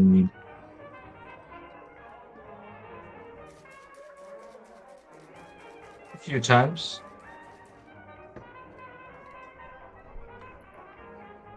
This is one of those times, Mr. Carr. It's a dirty business. What's the situation, Mrs. Moran? Make either a charm, intimidate, or persuade roll. Ooh, that's a failure. Your charm is extremely high. She seems to be immune to your charms. I'm I'm going to push that. You're going to push it or use luck? It's a lot of luck. It's 11 luck. How much luck do you have? 50. Pardon me? 50. 50. 50. Yeah. And you think 11 is a lot? Yes. Someone's a stingy motherfucker. It's cool. Well, actually, you know what? Fine, man. All right. Fine. So I gotta remember. I have to remember. This is not an extended thing. No, this is a one. This is it. It's one. We're not doing this double shot kind of nonsense. This is it. One night. You're right. One shot. We done. All right. So if it's 11, okay. I'm gonna use luck to get a success in that. That's ridiculous. I have an 85. That's insane. Hey, listen. The dice tell a story, right? True. Okay. So, at first, Lucille sort of balks at your discussion points or request for discussion. And then she sort of comes around. She looks down at the dog. Her brow sort of furrows for a second. And then she says,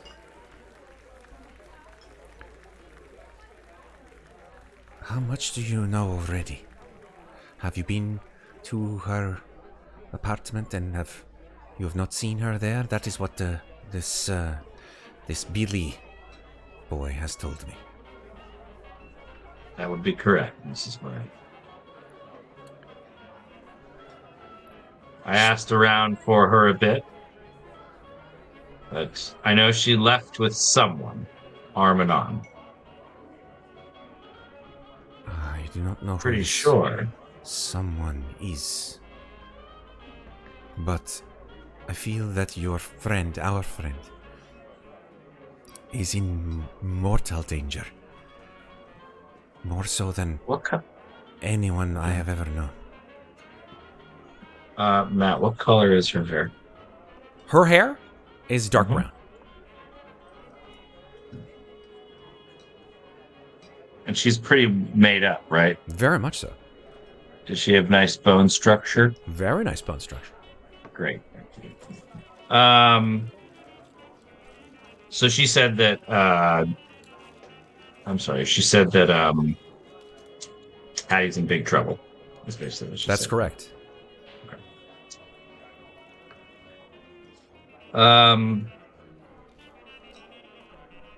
Well, that's not very good news, Mrs. Moran.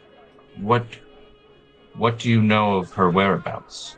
I do not know where her whereabouts are. If you have come to me asking as to that, I do not know. But I can say what I know of Hattie and what Hattie has been involved with recently with me. She has been part of, shall we say, some dalliances with other members of our community. She and her husband are friends with I and my husband, and many of us attempt to, well, our community is very small, shall we say. And so we attempt to frequent and socialize together. When you say your community, Need you to have me say it, Mr. Carr? I think I'm picking what you're putting down, Mrs. Moran. We've had a very trying couple of days, Mr. Carr. I do not think that your group is a bit smaller now, I would say, your community. And I'm sorry for your loss, Mrs. Moran. I truly am. My husband is still alive, Mr. Carr. But some of my friends' husbands are very much not, as ours is the same. Mr. May was a very pleasant, very smart, very gifted individual. We'll never see the likes of John May again. May he rest in peace. But Mrs. Moran. The point. Oh, sorry, please. Oh, no. You ask of this danger of which I speak. Yes. These dalliances, these meetings, these occurrences, we've brought in the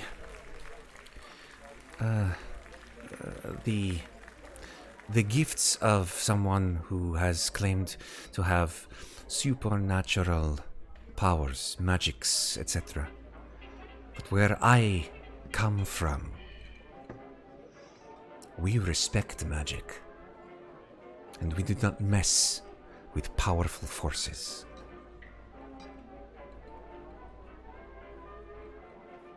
Is that something that you think Hattie was doing?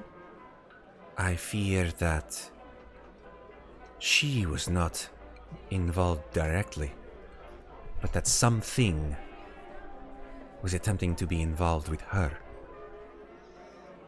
She came to a seance with this mystic Maraid who had put in contact several of our members. And she took a very distinct interest in Hattie. I do not know why. Hattie complained of pain. She excused herself. And then, the second occurrence, she became very agitated and left. Agitated and angry. I do not know why. But I felt as if something had passed through her. And a presence, a magic, an influence that was very powerful and very dark. And I gave to her a keepsake, an amulet, to ward off evil. It has been in my family for generations. I am from far to the east, a country. It is known as Turkey. And your Americans we call Turkey. I've heard of it. I told her to keep it on her person and never to take it off. Well, I hope she did so, and I try and keep my. I just kind of. Well, actually, what's his face? The dog is at the front door, right? Or is he with Highball's with me? Highball is still at the door. Yeah, the dog wouldn't he's be still let at the in. door. Good. Yeah, good. I just kind of. I know what she's talking about. I know it's on Highball's collar, so I'm just gonna. Yeah. Mm-hmm. Okay, so she should have. Okay. With this mystic Maraid that you mentioned, does she have a shop? Does she have a number that you call her up and she? How do you connect with her? I do not know how it was set up through several of the women. I do not know of her business or what have you. She did not leave a card. She did not leave any numbers at all. But okay, if you didn't set it up, who did then? I do not know. Were you going to? You weren't going to something. Okay. Well, Miss Moran, I think we need to find Hattie, and fast, or at least I do. What do you fear has happened? This information that you've given me, anything's possible. Huh. She sort of looks down at the table. Doesn't speak.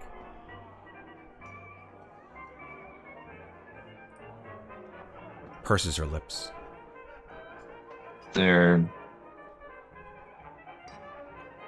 Miss Moran, can I get you anything? Is there anything that you need? What do you mean? A glass of water? Favor? Anything? No. Thank you, Mr. Carr. I am perfectly accoutred.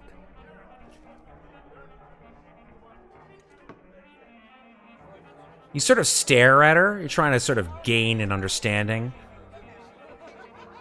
I think, although I'm going to give you a little bit of a push here. Let's see how well you do in a certain direction. I think you're trying to sort of gain the inside track on what's going on through her head, yeah? Mm-hmm. Hit me up with a psychology roll.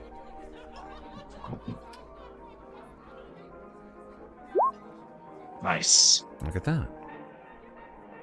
You can tell she's hiding something. She's holding something back.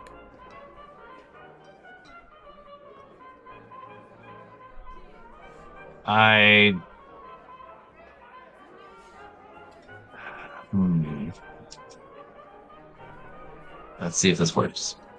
I reach out my hand to take hers. And it's a little cold, right? Very cold. So I put my other hand on top of it to try and warm it up a little bit. And I look into her eyes. And I say,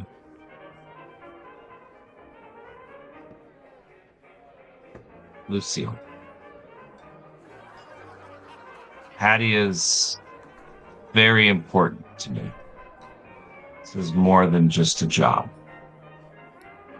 If there's something that you're not telling me, I think it's in Hattie's interest you tell me everything that you know. Charm roll, please.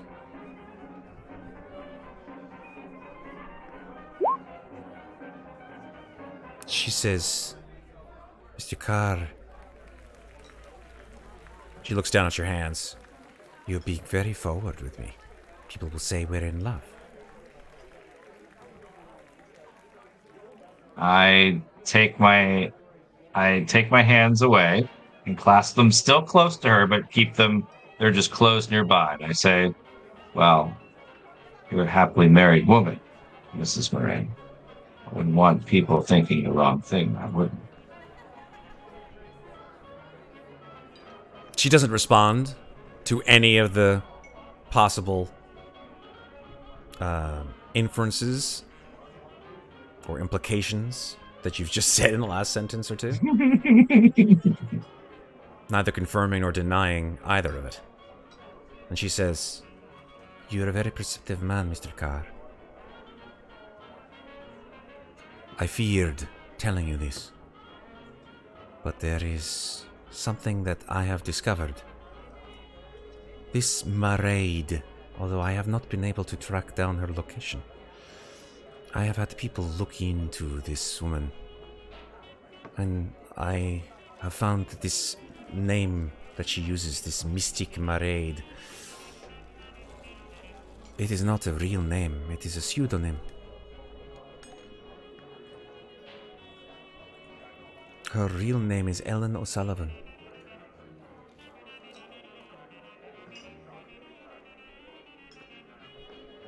That is very interesting. That is very interesting indeed. I had mentioned it because I couldn't see how it was relevant. After all, mystics, mediums, they often adopt stage names. A nom de plume, as we say. Yes. Well, thank you very much.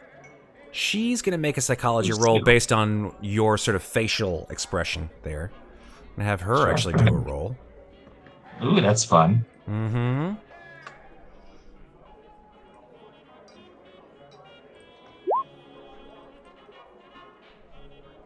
She got a failure. She couldn't tell what you were thinking. Just too charming. Just so poker face. She says, well, I hope this information makes you more apt to find our lost girl, yes? It will go a very long way, Lucy. Thank you so much. Yes. For meeting with me today. I do appreciate it. One last thing. As you stand up, she grabs your arm and she says, I did give her one thing to protect herself with. I do hope that she has it with her. And she sort of leans in, like kind of a little uncomfortably close to your ear, and she says, I gave her a conjure. It is handed down through my family. It is a dagger. It is said that it can be used to fight beings not of this world. Let us hope that she has not summoned a creature from beyond this world. Nor should you. And she just stares at you. Thank you, Mrs. Moran, for everything. I will make sure to connect with you if I make any headway. She lets go of your sleeve, sits back down. Have a pleasant rest of your day. She nods. I make my way back towards the door. Okay. I talk to Bruno and I get my gun back. Yep. Somehow he missed the what did you call it again? What? Do you have? The it's in my jacket pocket. Oh, shoot. That's right. I'll say that he probably took the dagger, too. Probably looked at it, like, strangely.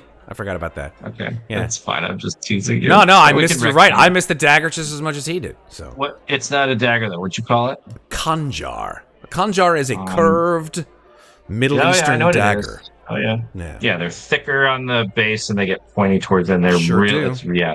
Sure do. Beautiful. Beautiful weapons. Mm-hmm. Okay, cool. Great. Okay, with this new information, I only have her letters with no return addresses. All right, we gotta... Okay. So, she had also mentioned that she had a friend named Irene, right? That this was, you mentioned this earlier, that she was it's in the letter. It's in the journal entry. In the journal, yeah. She did say that there was someone named Irene, but you could assume that it was probably one of the other mobster wives. Yeah, okay. Nothing of importance there, I'm assuming. Probably not, no. Okay. All right. I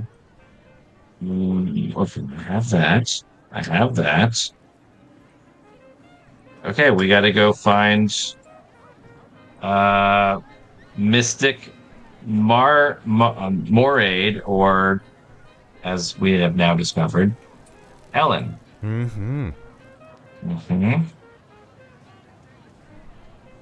My obsessive friend. Indeed. Yes. Okay. When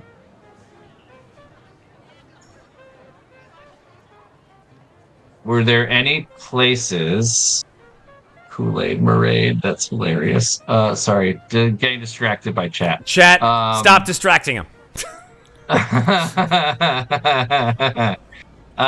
Were there any haunts that Ellen had?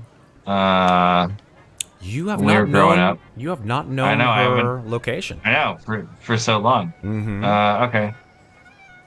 All right. If I were to splash some water on my face, and think about what would be a nice step in the right direction, what would I either roll to do that or think about? Yeah, I would say make an int roll. Cool.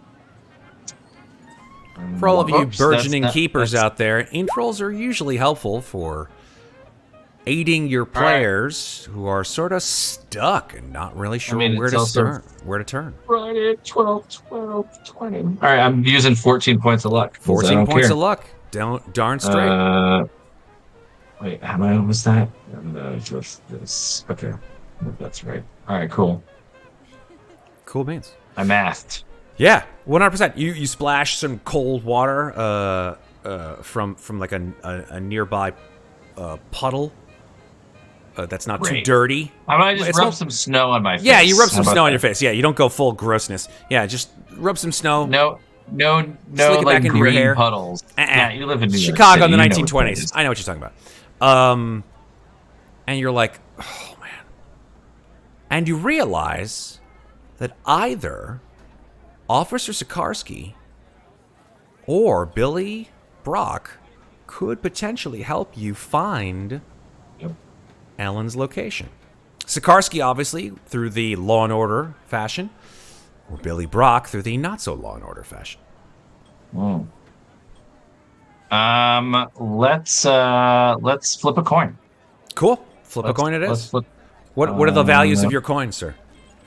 I'm gonna say Billy is heads because he has a fat head, and tails is what's his name? Sikarsky. Sikarsky, yeah. Sikarsky. All right, flip it. Flip that coin, man. Oh, you want me to flip it? Yeah, flip Done it. deal. All right, so we're going to go Flip roll 1d2. 1 is heads, 2 is tails. There you go. All right, we're going to the doll. Going to Sikarsky, Officer Sikarsky. All right, let's go. Cool. So as the afternoon winds into the early portion of the evening, you end up right back at where you started the day with at the police station. Walk back into the police station, and again, Stop by and grab some donuts on the way. 100%. I mean, because that's all cops eat all day long. Every meal of the Donut. day is donuts. Especially in the 20s. Sure, 100%, because they definitely didn't do that at any point afterwards. Never. So, Anyway. yeah, 100%. You go back into the police station. I guess you would probably say it's probably towards the end of the afternoon shift, or towards that part of the day, or Sikarsky would probably be getting off duty. Head back to the police station. Yeah. Yep. I go in and I'm like, I check his office, see if he's in there. Yeah, you knock on the door. Guy who just waves you in since you were there before. Sikarsky's in there doing I give him the paperwork. donut. I give him the donuts. Oh, you're back. Hey, welcome back. I put the donuts on the table. I say, hey, how was today? Nice gift. How was cleanup? Yeah, it was a nice gift. So, why are you back? You got your dog. What are you doing here? What, I can't come and visit my friend Very at the funny. end Ha of the day? ha ha. You're wasting my time here, James. What are you doing here? All right, Bart. All right. So, do you know anything about a woman that goes by the name of Mystic Maraid? By chance? No. Okay. What Never heard about Ellen O'Sullivan? I've never heard of anybody named Ellen O'Sullivan, but this Mystic Marie, she sounds like one of these showgirls. You getting involved with the showgirls? No showgirls. I'm looking for a lead on the owner of this dog. I'm very close. I'm sniffing it What do out. you mean the owner of this dog? You told me that you had the owner come in and ask you to get this dog. What's going on? Went to the apartment. She wasn't there. Brought the dog back to her. She wasn't there. I've been looking for her ever since. So let me get this straight. Some dame. Sorry, apologies. Your friend. What was her name Thank you. again? You told me before. I forgot it. Hattie. Yeah, Hattie. She comes to your office. She asks you to go and get a dog for her. You get the dog. You go back. She's not at her place. Not at her joint. Is that right? Nope. That's right. So now she's missing. That's right. So you want me to file a missing persons report? Is that it? Yeah. Fine. Takes out another sheet of paper, slams it down on the first one. All right, well, I guess I'm just gonna stay here for another shift. Fine, right? Another missing persons report that I have to fill in. Here we go. Another part of my day that I absolutely adore. Do you want me to do it? You're not able to do so, Mr. Carr. Starts to just scribble. Name, Hattie. Last name? May. May.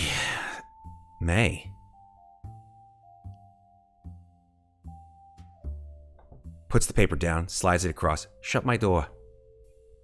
I shut the door. You getting involved with some of these gangsters, Carr? No. Don't pull the No, I fast am one not. on me, Jimmy. I don't need your bullshit around here.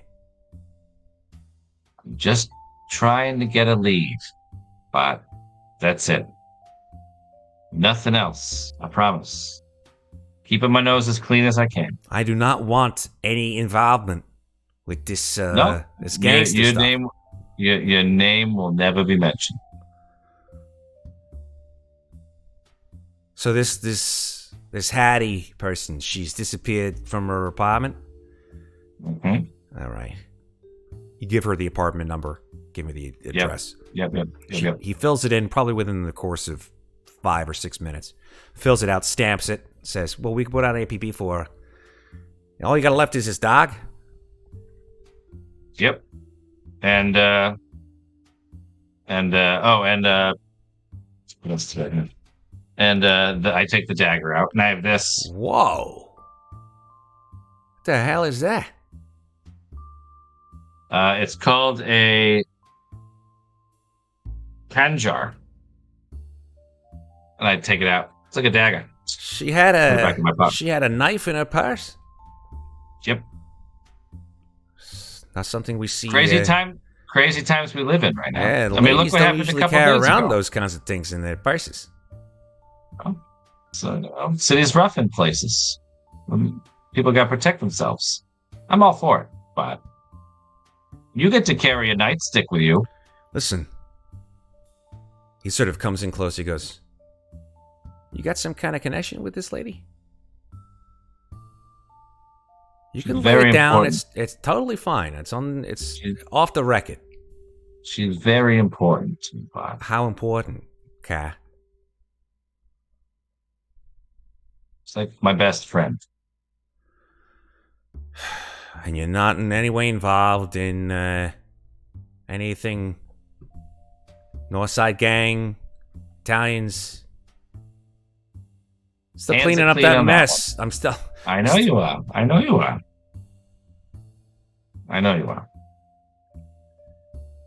Shit. You know, I don't know if you notice about me, but you know, I used to be married. I know what it's like to lose your best friend.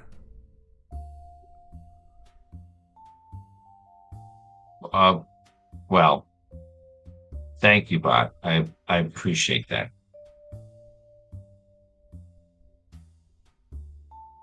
So you need some help finding how? So basically, what I've pieced together is that she was involved with some of these high-end ladies that would get together and do some of these like seance kind of things. They go into like the mystical acts and they call forth spirits. I know it's all a bunch of hooey.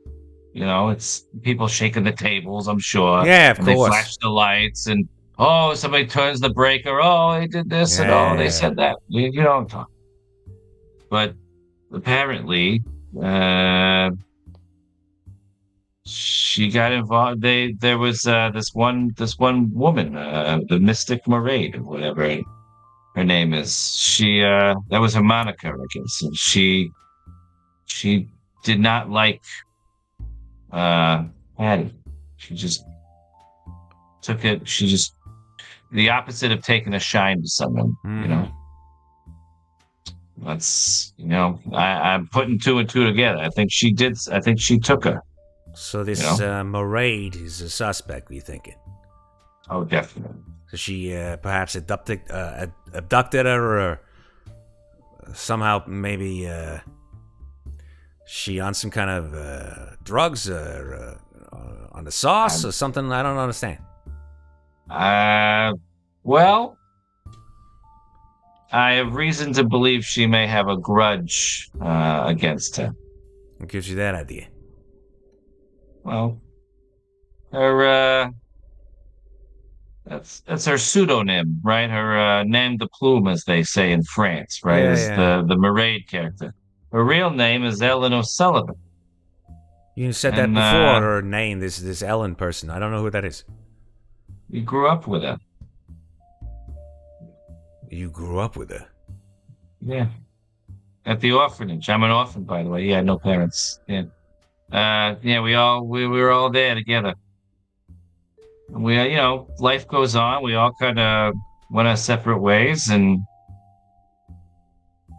Ellen's the only contact I just got a letter from her recently. Crazy stuff in there, but something's going on, Pat, and I need to find it. Yeah. You said you got a letter from her? Mm-hmm. Yeah. I don't have the letter with me. It's at the house. It's at the apartment. I see. Did it have a Very return address on the go ahead. envelope? No, of course not. Ah, shit. Well, I mean, listen. Here's what I can do. I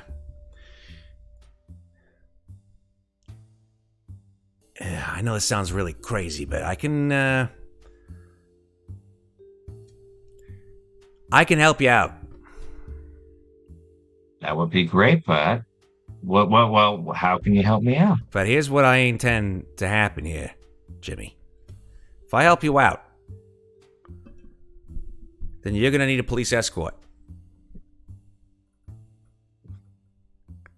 If this Maraid, whatever her name, Ellen, she abducted your friend there, I don't want any kind of wackadoodle, private eye kind of stuff going on. This goes to Chicago PD.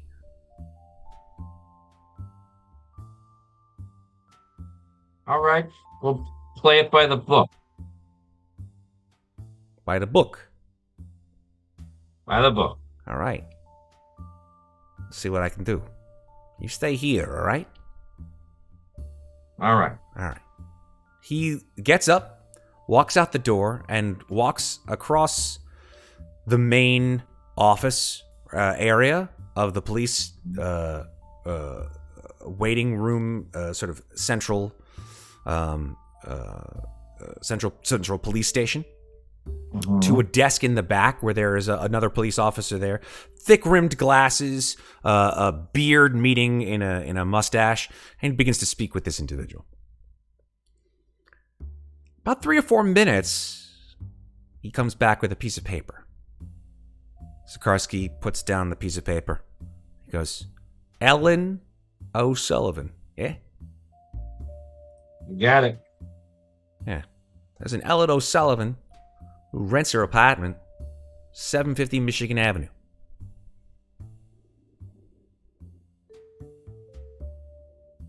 $750 Michigan, huh?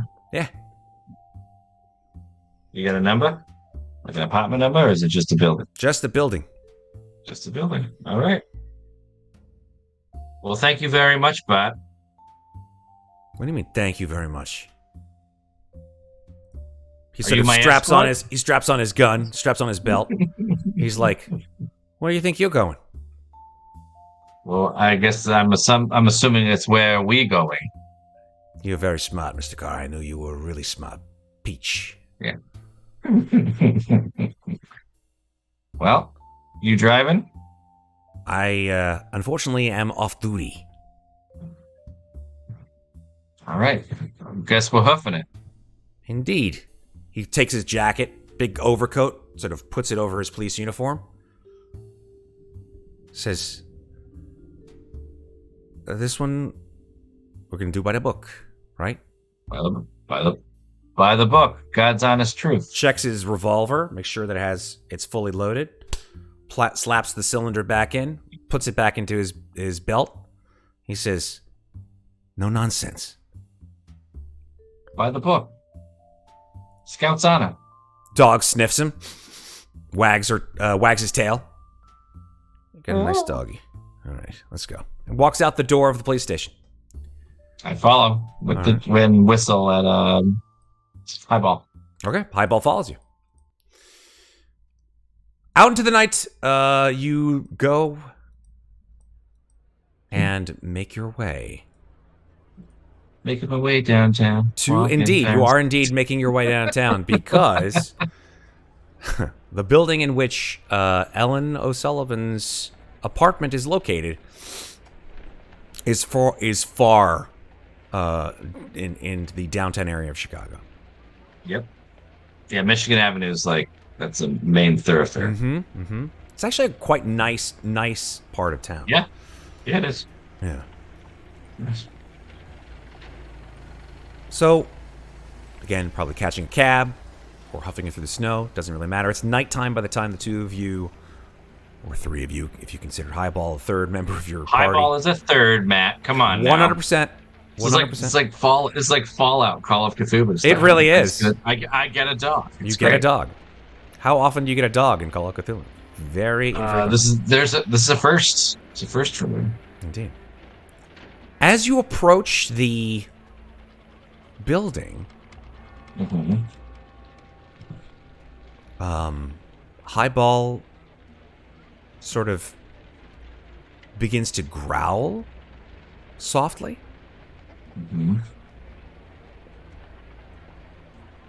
But then once you reach 750 Michigan, he becomes very quiet.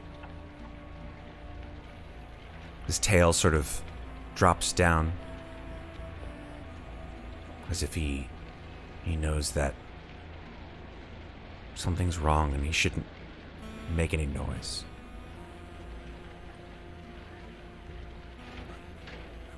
It's a good boy.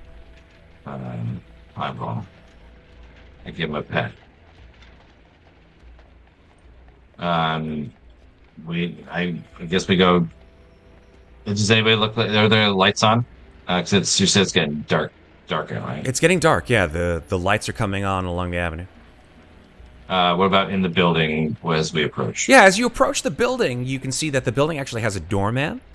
Guy's dressed up pretty well, pretty nicely. Okay. I look to Bart. I said 750, right? That's what it said. 750 Michigan. All right. By the book. Okay. Doorman looks at the two of you as you try to enter the building. Tall, sort of gaunt fellow. Sunken eyes. Looks at you. Yes, good evening. How can I help you? Good evening, sir. We're looking for a Miss O'Sullivan. Let's see. Miss, who? O'Sullivan? I don't know of anybody named Miss O'Sullivan. I look to Bart. Interesting, huh, Bart? Oh, he doesn't know him. So very interesting.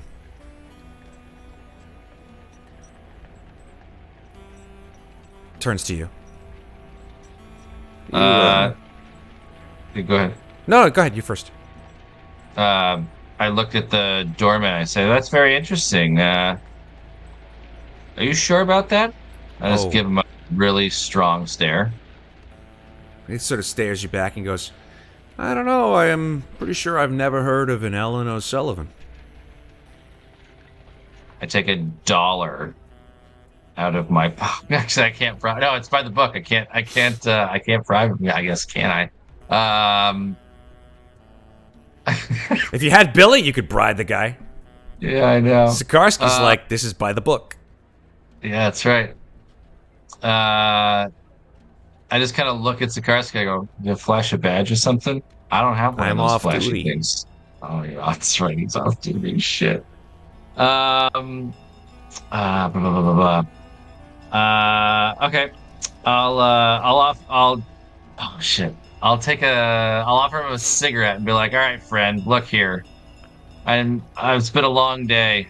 I'd really appreciate you helping me out here." Make a persuade roll. God, why persuade? No. Sort of looks at you sideways. He's like, listen, I don't know who you guys think you are, but like I said, I've not never heard of anyone named Ellen O'Sullivan. That's funny because I never told you her first name. He sort of looks sheepish and he goes,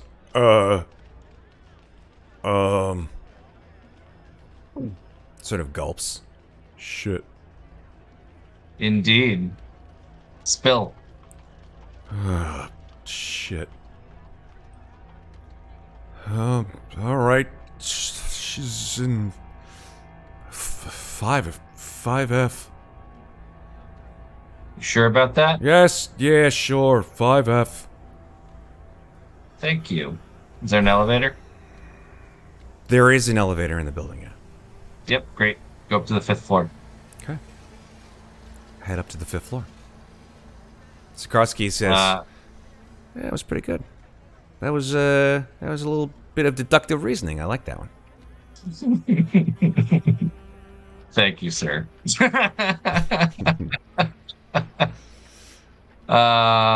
Okay, great. We get off of the 5th floor, yeah? Yes, you do. All right. Go up to 5F. Is the door open? So you go up and you get off the elevator on the 5th floor. Yeah. Perfect. Thank you.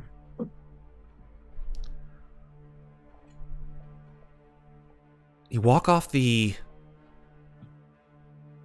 elevator onto the floor, and you go and you walk down to 5F.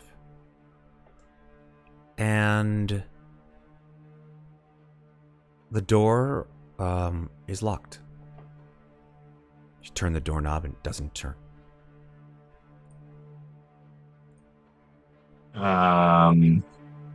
Okay. Let's see. I don't have a lockpick. It's by the book, so I can't kick the door down. I knock. No response. I don't hear anything. Listen roll. Damn it! No, I hear nothing. Want to hear luck? You want to push it? Yeah, I'll push it. Can I put my ear to the door? You put your ear to the door and listen intently. Push. Hard success. Yes. With distinct quiet, you look down, close your eyes, and hear nothing. No sounds coming from within inside.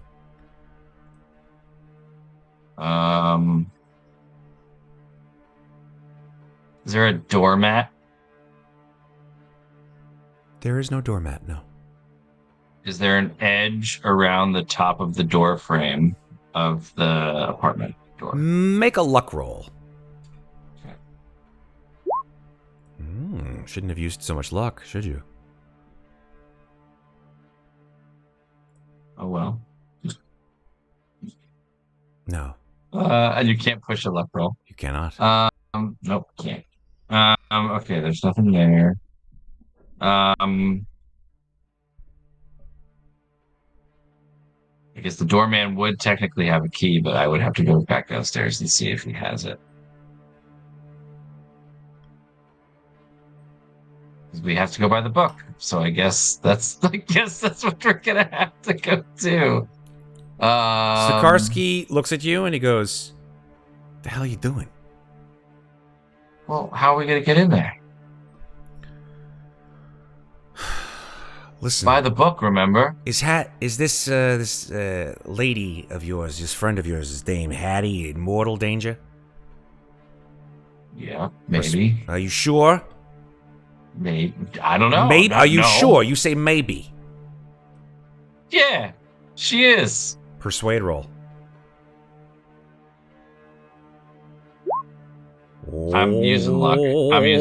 Yep. 6 points. 6 gone. He 6 says, gone. all right, I get it. Just kick the fucking door down.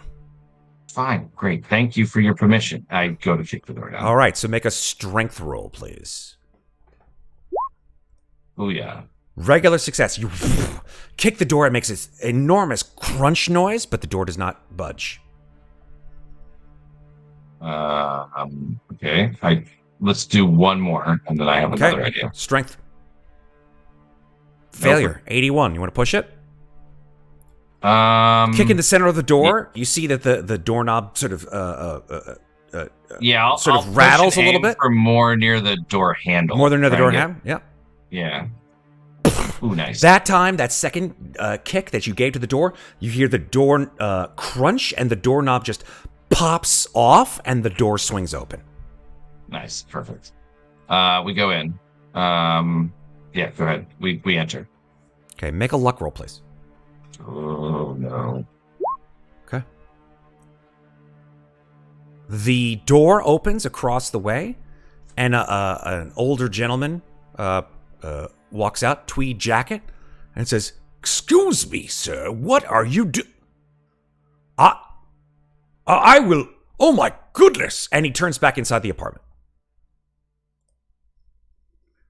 Shit, said Sikarsky. I don't want to be involved in this. Breaking in and entering, it's kind of thing. What do we do? You told me to kick down the door. I didn't think there was going to be the kind of two thing. And let's go. Let's just get in there. Shit. All right, he runs inside. Me too. Okay. There's nobody inside. Is there anything? Does she have a desk? You make a quick search of the apartment. There is a desk. Sure. Okay. Anything in there? No. Okay. Highball, as you walk in, Highball starts like sniffing around. He doesn't bark. He doesn't whine. He just looks really agitated. What is it, boy? He's just sniffing around everywhere. Just can't find it. Sniffs around you, goes behind you, and then just like puts his paw up on the back of the door. And hanging from a hook on the back of the front door are Hattie's coat and hat. The one she was wearing when she came in this morning. Or last night, I should say. Yeah. Okay. But nobody's in the apartment. No. Where is she? Where is, did you send me on a wild goose chase, Carr? No, Bart. This is Ellen. You sent us here. This is where you said Ellen is. I know. I told you that's where Ellen's apartment is. Where is she? Obviously not here. Oh, shit. Where could she be? Make an int roll. Yes.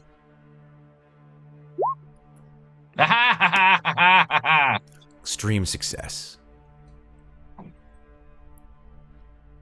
Your mind traces back to the letter that she sent you, James. Oh, yeah. Okay. Where it said, "This time I'm writing you from Chicago. I can see that famous old water tower from the windows of my apartment, and I admire how it's lit up by the setting sun. Someday, I would like to share every sunrise and sunset with you." So we gotta go near what you can see the water tower. She says, "Today was a cloudless and beautiful day, so I could even spot part of the shore from my special high perch up on the roof. No one but you knows I come up here." Oh, the roof of the orphanage? No. No? The roof of her building. Oh, that's it. Okay. The roof. You say the roof. Sikarsky looks at you and goes, "What?" The roof. She used to go up there. Trust me. The roof. We gotta go. Highball sort of like perks up. Tail sort of still not wagging, just padding alongside you. Come on, boy. We go... the elevator will take us there, right? Well, it'll probably get us close. Elevator doesn't go up the roof. You have to go up the stairs. Stairwell? All right, up the stairwell. Well, let's take the elevator up to the top floor, and then we'll take the stairs from there. Yep, you can do that. Cool. Take the elevator to the top, get out, Yep. walk up the stairs. Yep. The roof is on fire. The roof is not on fire, but it is. The snow is coming down in droves. You can hear the wind just buffeting.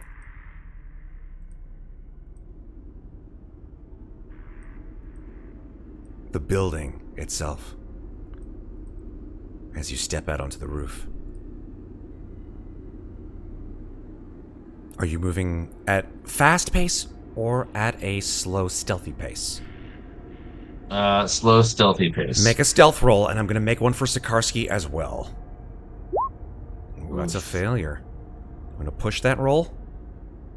Yeah, I am. Tell me I'm what you do going differently.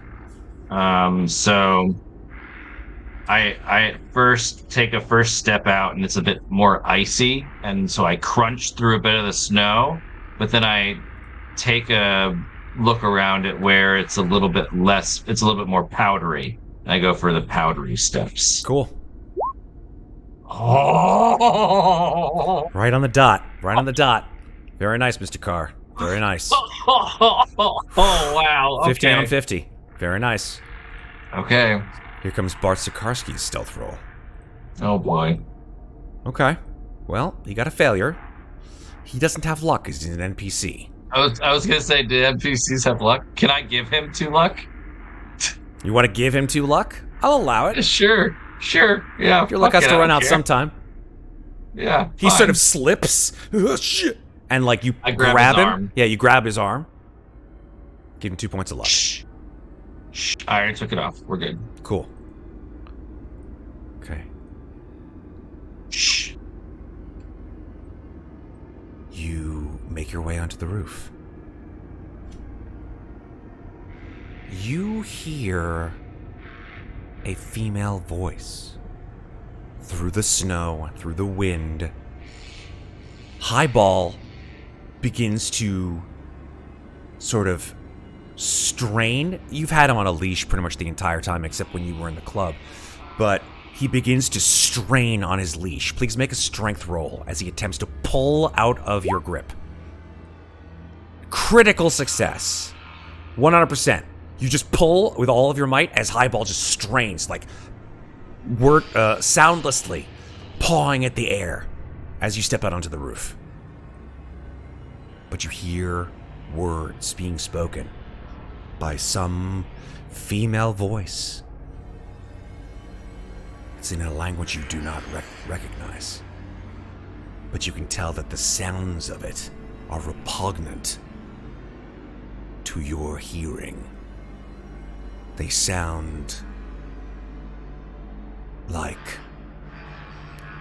Kazaki Iyakuka Chalakni Akaiku Iya Iyakatukulu Iyakakashuta. Sikarsky looks over and goes, "The hell is going on?"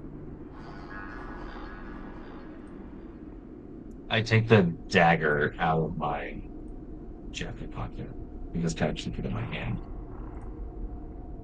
Okay. We kind of move forward a bit. I think I kind of gesture to him to be like, stay low, and because we don't see her yet. You don't right? see anyone yet. We don't see anybody here. Okay, but I can tell it's a female voice. You said. You can tell it's a female voice. Okay. Screaming through the Great. wind. Yep. We move towards it. Okay. Make a listen roll.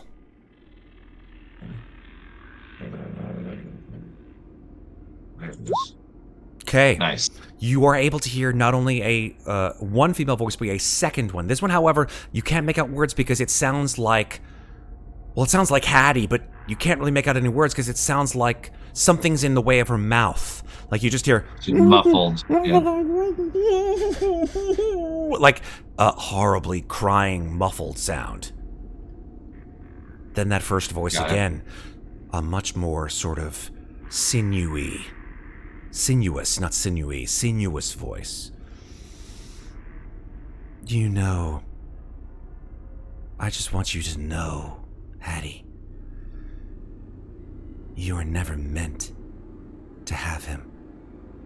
he was always supposed to be mine. And now, he will be. And he won't even know that it's me. Isn't that wonderful? You'll just go someplace else. I'll finally be with Jimmy, just as I've always wanted.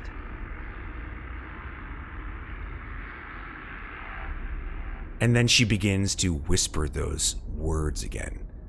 Kia, kia tatuga, isi larakia. And it's like almost like a voice is coming up from through her that isn't really hers. It almost sort of merges with hers. It's a low, deep utterance that doesn't even really sound human. What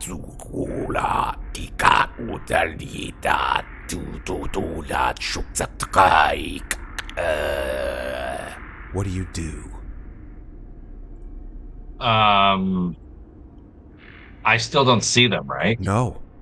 You're hidden. Okay. I want to sneak closer and try and get so I can see where they are and like who's talking. Okay. Well, I know who's talking, but like where they are. Yeah, I gotta find out where. And I have the dagger in my hand. You sure do. Like drawn. Sikorsky takes out his revolver. Do you want me to do like a spot hidden to see if I can like find where they are? Dope. Do it. Okay. Success by 2 points. Very nice. You see... Well, I'll show you rather than just saying it to you, because... Oh, God. A picture, as they say... is worth 1,000 words. Is worth 1,000 words. Am I going to have to roll a sanity check after seeing this? This is what you see, Mr. Man. You see, through the driving snow, barely holding on to Highball's leash, a woman with her arms outstretched, wearing a fur coat, and fastened to the water tower is Hattie, her hair bedraggled, her chemise and blouse completely matted and crusted with snow, her legs bound, her arms tied to a metal post around it, and she is standing at the edge of a circle. And that circle is drawn in some kind of chalk or whatever. Not quite sure. I assume it's chalk or some kind of white powder. Strange insignias are drawn within this circle, and there are candles around the rim of this circle. And even in the driving snow, the candles are unaffected by the wind and do not blow out. They issue forth a strange reddish crimson light as that horrible voice is I wouldn't say spoken, but more sort of just pushed out through the throat of this woman with dark hair whose back is to you.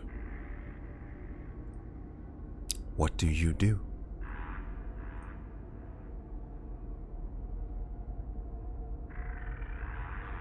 I'm still stealthy, right? Like she doesn't know I'm here. She I'm doesn't see you. Sikorsky's right behind you, with his back to a nearby metal grate, perhaps, or metal vent. His gun is drawn. I think, Matt, we were talking earlier about giving chat an option. I'm down for it. To do. Okay, chat.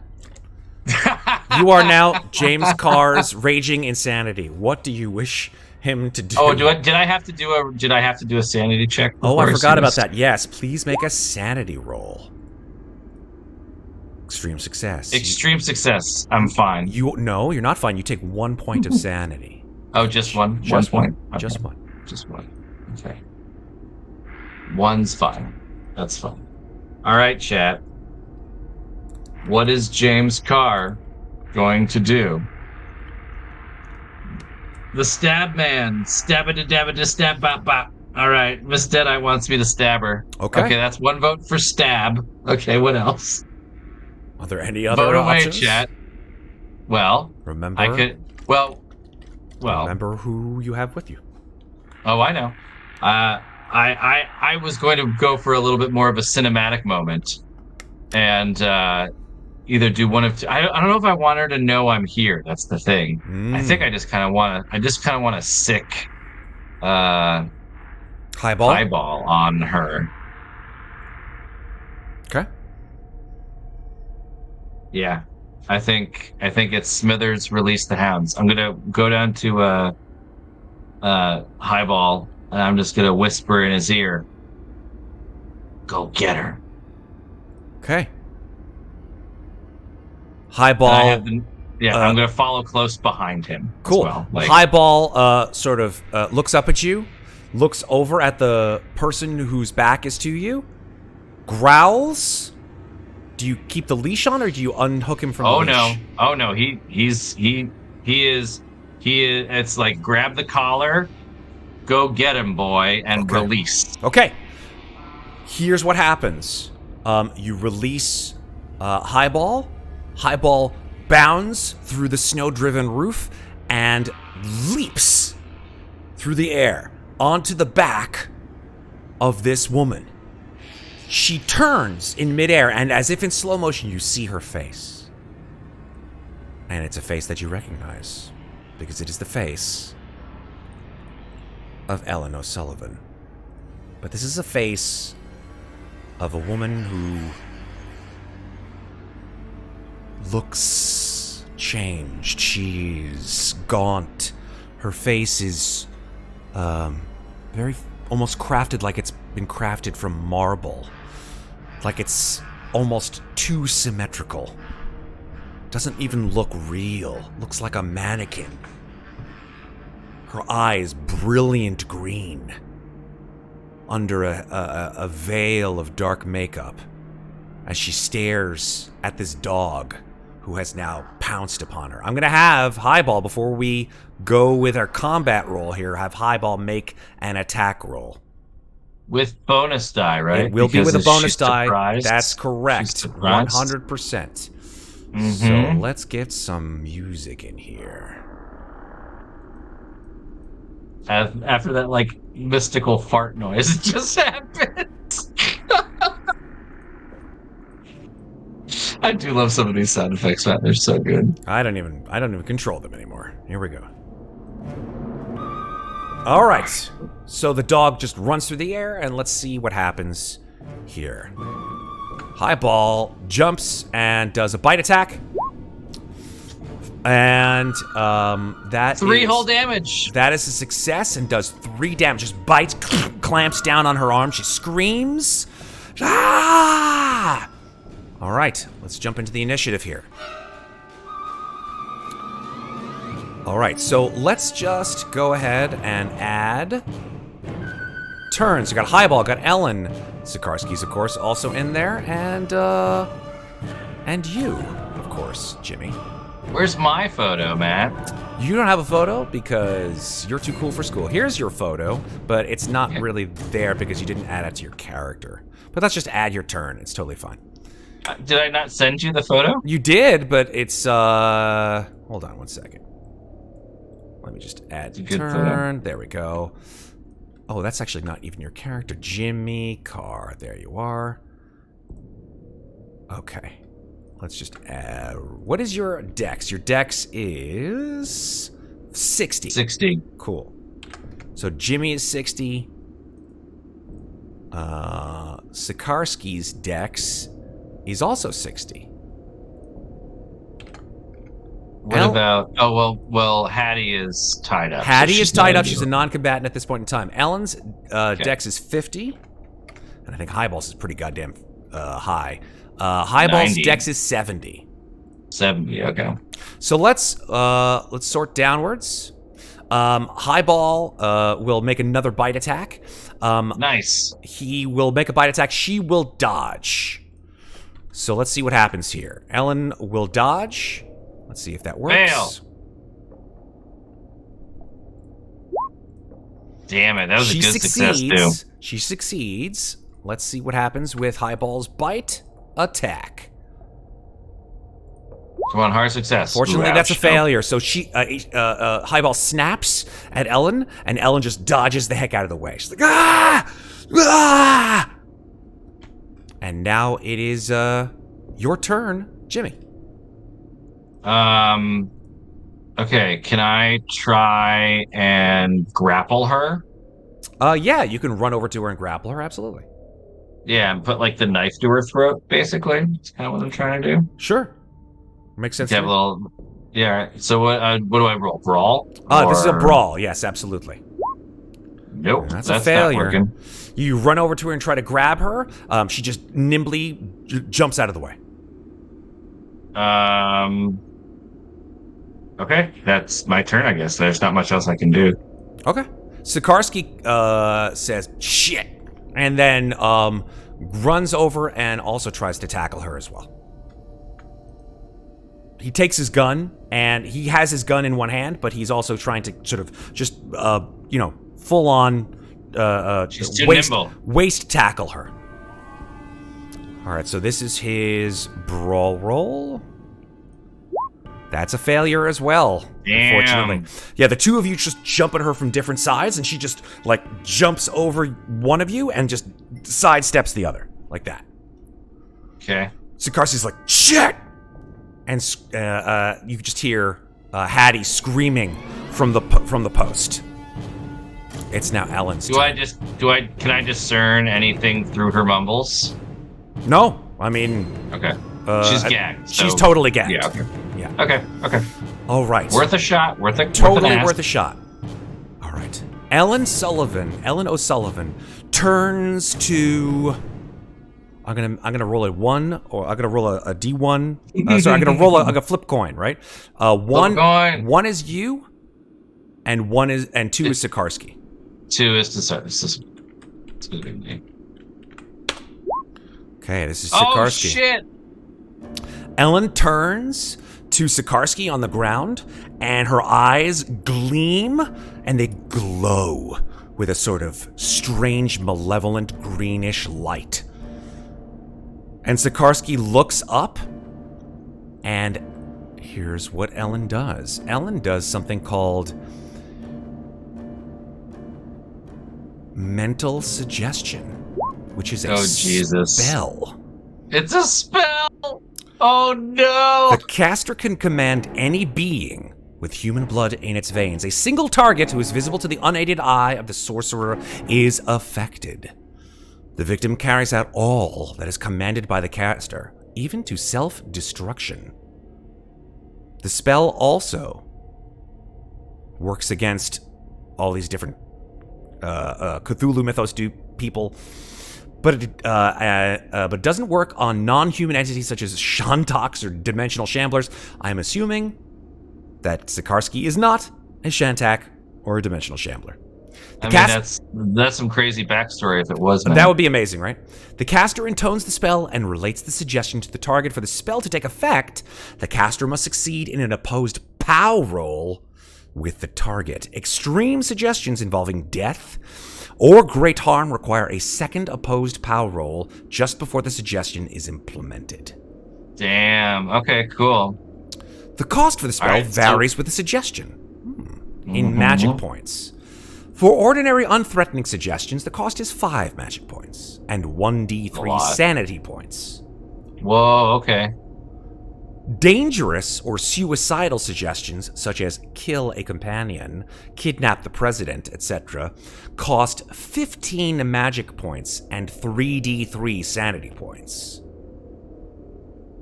So, Ellen O'Sullivan will spend 15 magic points of her current total, leaving her with a certain amount, and will roll 3d3, removing 6 sanity points of whatever she has.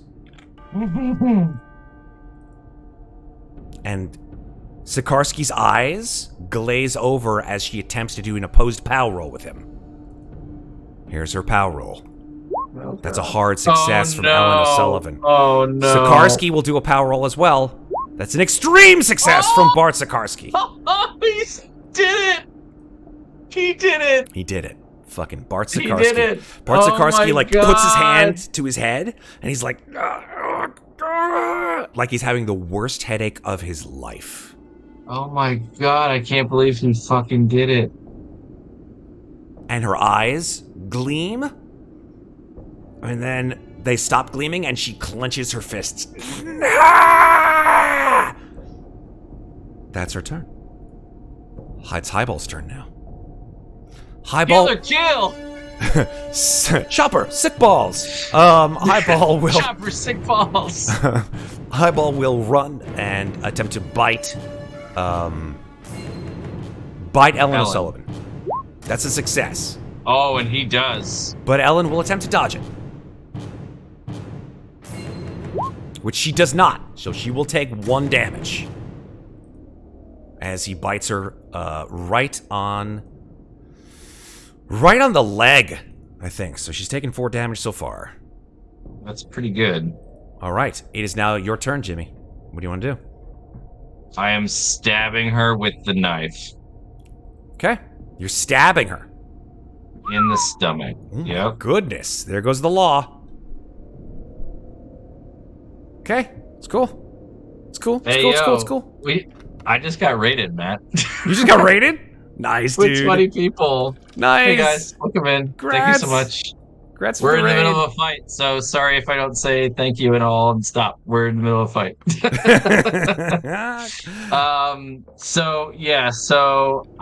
Okay, let me tell you let's see if it hits first, I guess. Yeah. What are you trying to? You're trying to brawl? So yeah, if you're gonna try to stab her with that knife, that's a brawl skill, yeah, 100%. Yeah. Okay. I'm blowing. I'm using it all. So okay, you're using luck because you can't push combat rolls. Nope, I can't. So I'm gonna use 13 points of luck. How much does that leave you? 6. Oh my God! You started with 60 points of luck. One shot, Matt. Dude, one shot. You've been spending this luck like a motherfucker, and I'm down for it. So yeah, 6. Okay. We're down to 6. So that dagger, let me double check on this, but that dagger, I believe, insta kill, baby. Come on. on. It's not an insta kill. It is a 2d10. Come on, baby. It's not an insta kill. You dinkus. You think I would give you an insta kill? For 13 luck, I think you might. I would say that you definitely hit, but an insta kill you do not. You will get, for a dagger of that type, I do not see the actual amount here. Where's the dagger? If I can't find it, I'm just going to say it's 1d6. Yeah, 1d6. Good roll. 1d6? All right, let me roll it.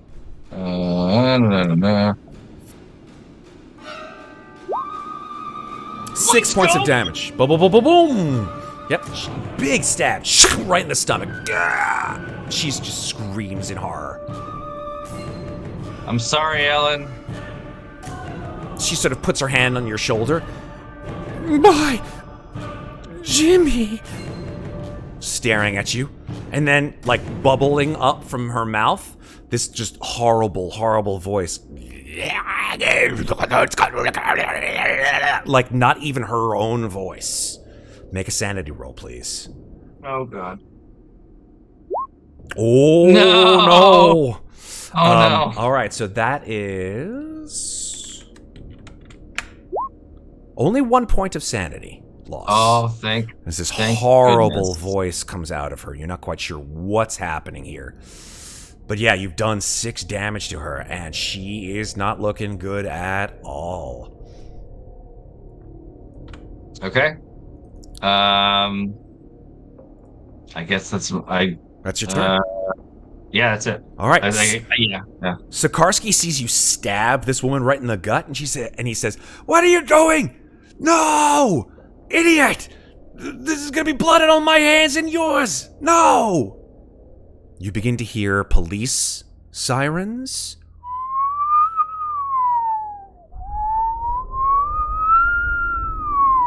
approaching the building. Sikarsky runs over to you and tackles you instead. What do you do? Fight back or dodge? I'm gonna dodge. Cool. Make your dodge roll. That's a success. That's also a success. I can't remember what happens on ties. Brawl ties. Call of Cthulhu. Dodge. I think dodge goes to the defender. Me. Yep. If one of them dodges and they tie, the one who dodges wins. I thought so. Yeah, so you win. Woo-hoo! So you dodge out the way. Sikarsky lands in the snow and skids to a stop. It is Ellen's turn. She's got a knife in her gut. She turns to Highball and grabs Highball and attempts to throw Highball off the roof. Highball no, she didn't. Highball will attempt to fight back. So there's a brawl roll on Ellen's side. Come on, Highball. Which is a success on Ellen's side. Oh no. Come on. Not the dog, Matt. You can't do the dog. Technically, it should be a throw roll, but it still would have been a success no matter what, because the throw roll that she has is definitely under 20, or there over 27, I should say. This is a dodge roll from Highball. That is a failure. No! Highball, no! Highball, you just hear him go, "Whoop!" And off the roof he goes.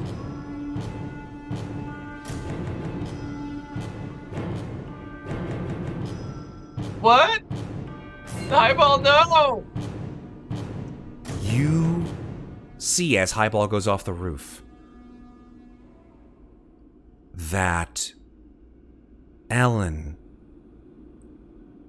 sort of shivers for a second and then drops to her knees, and then you just see her vomit all of this black ooze out of her mouth. Just make a sanity roll, James. Oh, God. Oh, thank God. It's a success. You only take 1 point of sanity. Sikarsky goes, "What the hell is happening?" And you just hear these words coming out of her mouth.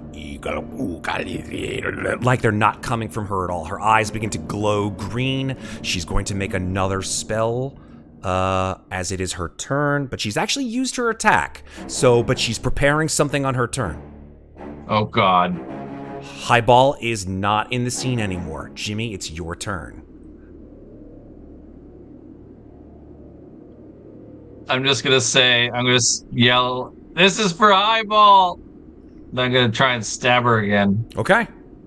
That's it. She's done for. She's going to attempt to dodge. That's a failure. Oh, no. So she doesn't even need to it. I can't use luck. You can't? On brawls, can I? You can... Oh, can you use luck? I don't think so. Quick check. I know you can't push a roll. Luck on You can't combat. push a brawl.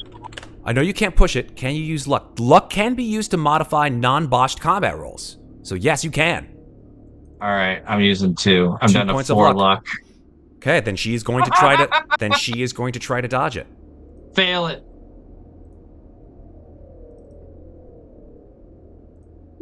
That's a failure. Give me your damage. Yes. Okay. You said it was 1d6? 1d6. I'm not gonna get a crit again. Oh my! Jimmy Carr, you take one big stab. The knife comes through her back. Her green eyes stare at you as this black ichor comes out of her mouth, and as one last attempt, she grabs you by the head and attempts to kiss you. What do you do? I say, "Never fuck with the dog," and I throw her off the roof. I'll give you that one for free. Sikarsky's like, "Oh my God!" What did I tell? Okay, I run over to Hattie, and kick all the candles and everything out of the way and like destroy the whatever that is. I don't even know, right? I would have to roll an occult. Roll the yeah. I don't If know. you want to try I to, if you want to try to discern what it is that this sort of strange glowing symbol on the ground, I'll give it to you, but it may cost you something. You know what? The only important thing right now is me saving Hattie. So no, I'm just gonna destroy it and bury it under the snow and not even look at it. Okay. I'm gonna run to her Okay. and unbind her. Actually, you know what? Fuck it. I'm gonna look at it. Okay. Okay, what do I roll? Well, first make an It's occult the roll. end of the session, Matt. Come Fuck on, yeah, what am I man. gonna Let's see roll? what happens. You've already lost 3 points of sanity. No. Okay. You don't know. Make a sanity roll. Okay.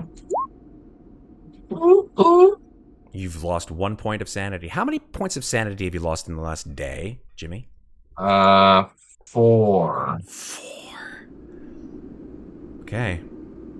And your max sanity was pretty high. 60. Cool. You didn't lose 5 in one shot. Nope, I did. I was 1 away. 1 away. And you didn't lose 1/5 of your max sanity in a day. Nope, I'm okay. You're okay. Barely.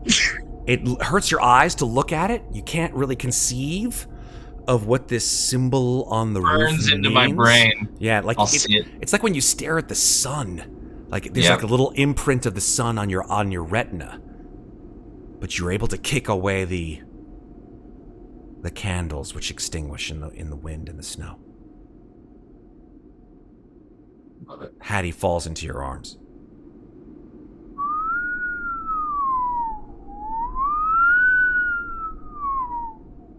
You hear the sound of the sirens coming towards the building. I look at Hattie and I take her gag off and I just smile at her and I say, "Doing okay? Told you I'd come and get you." She sort of whimpers and says, "Yes. Oh, God. Jimmy." And she just throws her arms around you. I hold her. Let her cry for a little minute. And then I pull her back a little bit. And then I kiss her. Okay.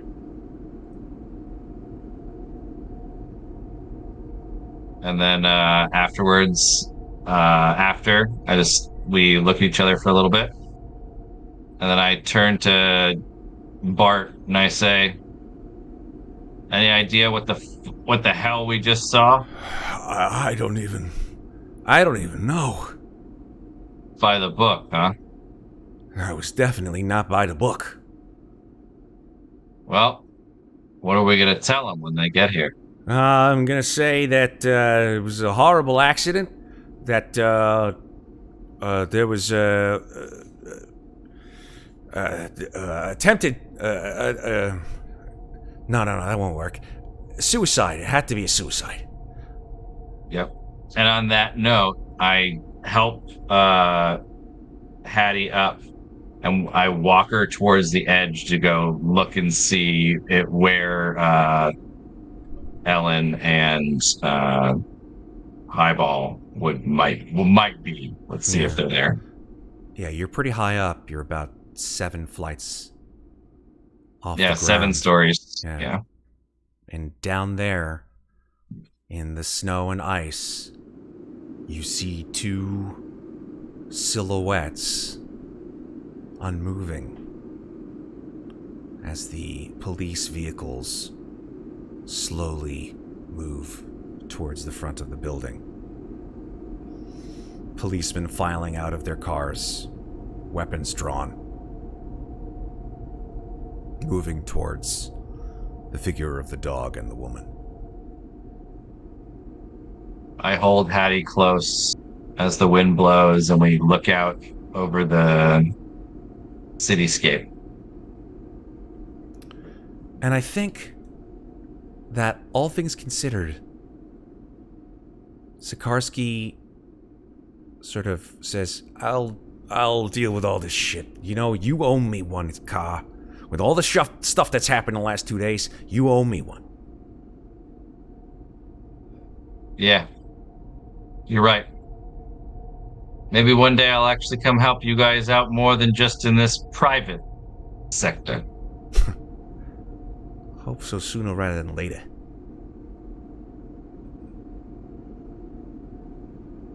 And he opens the door to the roof and files downstairs. I kind of not square. I hold Hattie close. And I brush her hair back from her face. And I say, let's get you home. And she looks up at you. It's beautiful green eyes. She kisses you. And we watch as Jimmy and Hattie move through the snowy roof. Camera on Jimmy's face, smiling. Camera slowly moving over to Hattie's face. Just the corners of her mouth coming up slightly.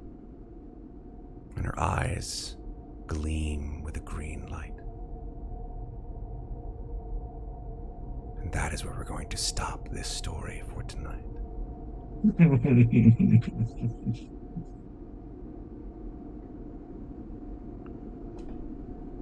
Well, folks, sometimes a happy ending isn't always a happy ending here on Call of Cthulhu.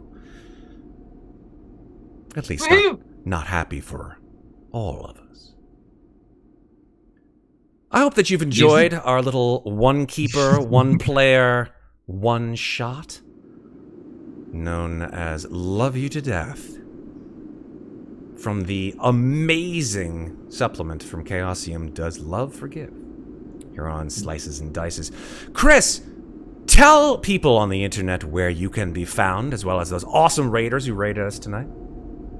Well, for those that were not watching over on my channel, you can find me on Twitch at Demian's Fury.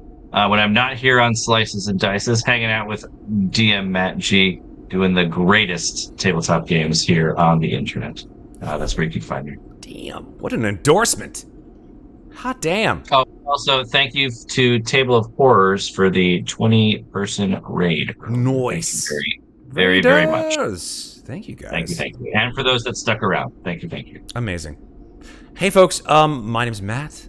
Here you can find me running games and producing games and allowing some of my awesome friends to play and run games on Slices and Dices, where we play games on Twitch and then later push it to YouTube. Thursdays and Fridays, for the most part. Well, occasionally if there are other days of the week. If you want to catch us live, come visit us on those days. Twitch.tv/Slices and Dices. If you want to chat with us some other time, I'm going to put the Discord link in chat. So if you want to come hang on our Discord and talk to the amazing folks there, please go ahead and do so. If you are watching this on YouTube, you'll find it in the doobly-doo, as they call it below. The doobly-doo. The doobly-doobly-doo. More to come. Toki Wartooth, doobly-doo.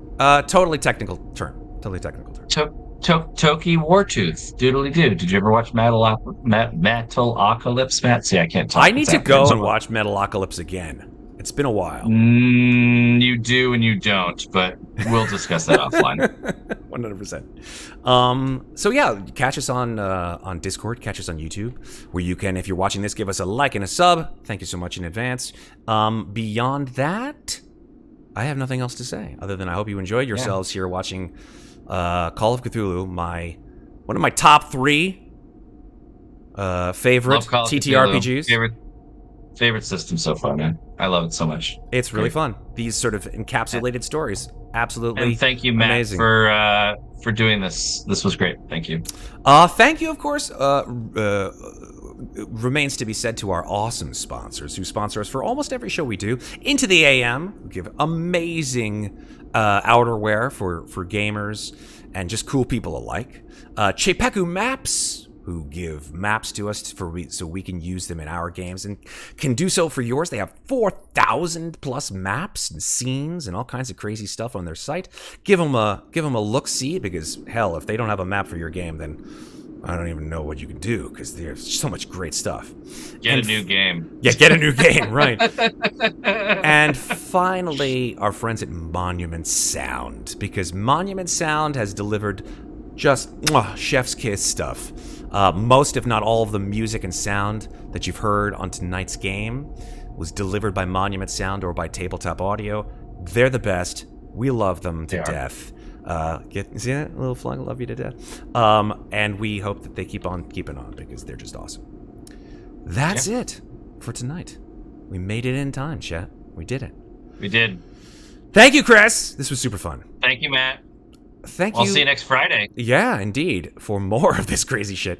Remember, folks, take care of each other, but don't forget to take care of yourselves.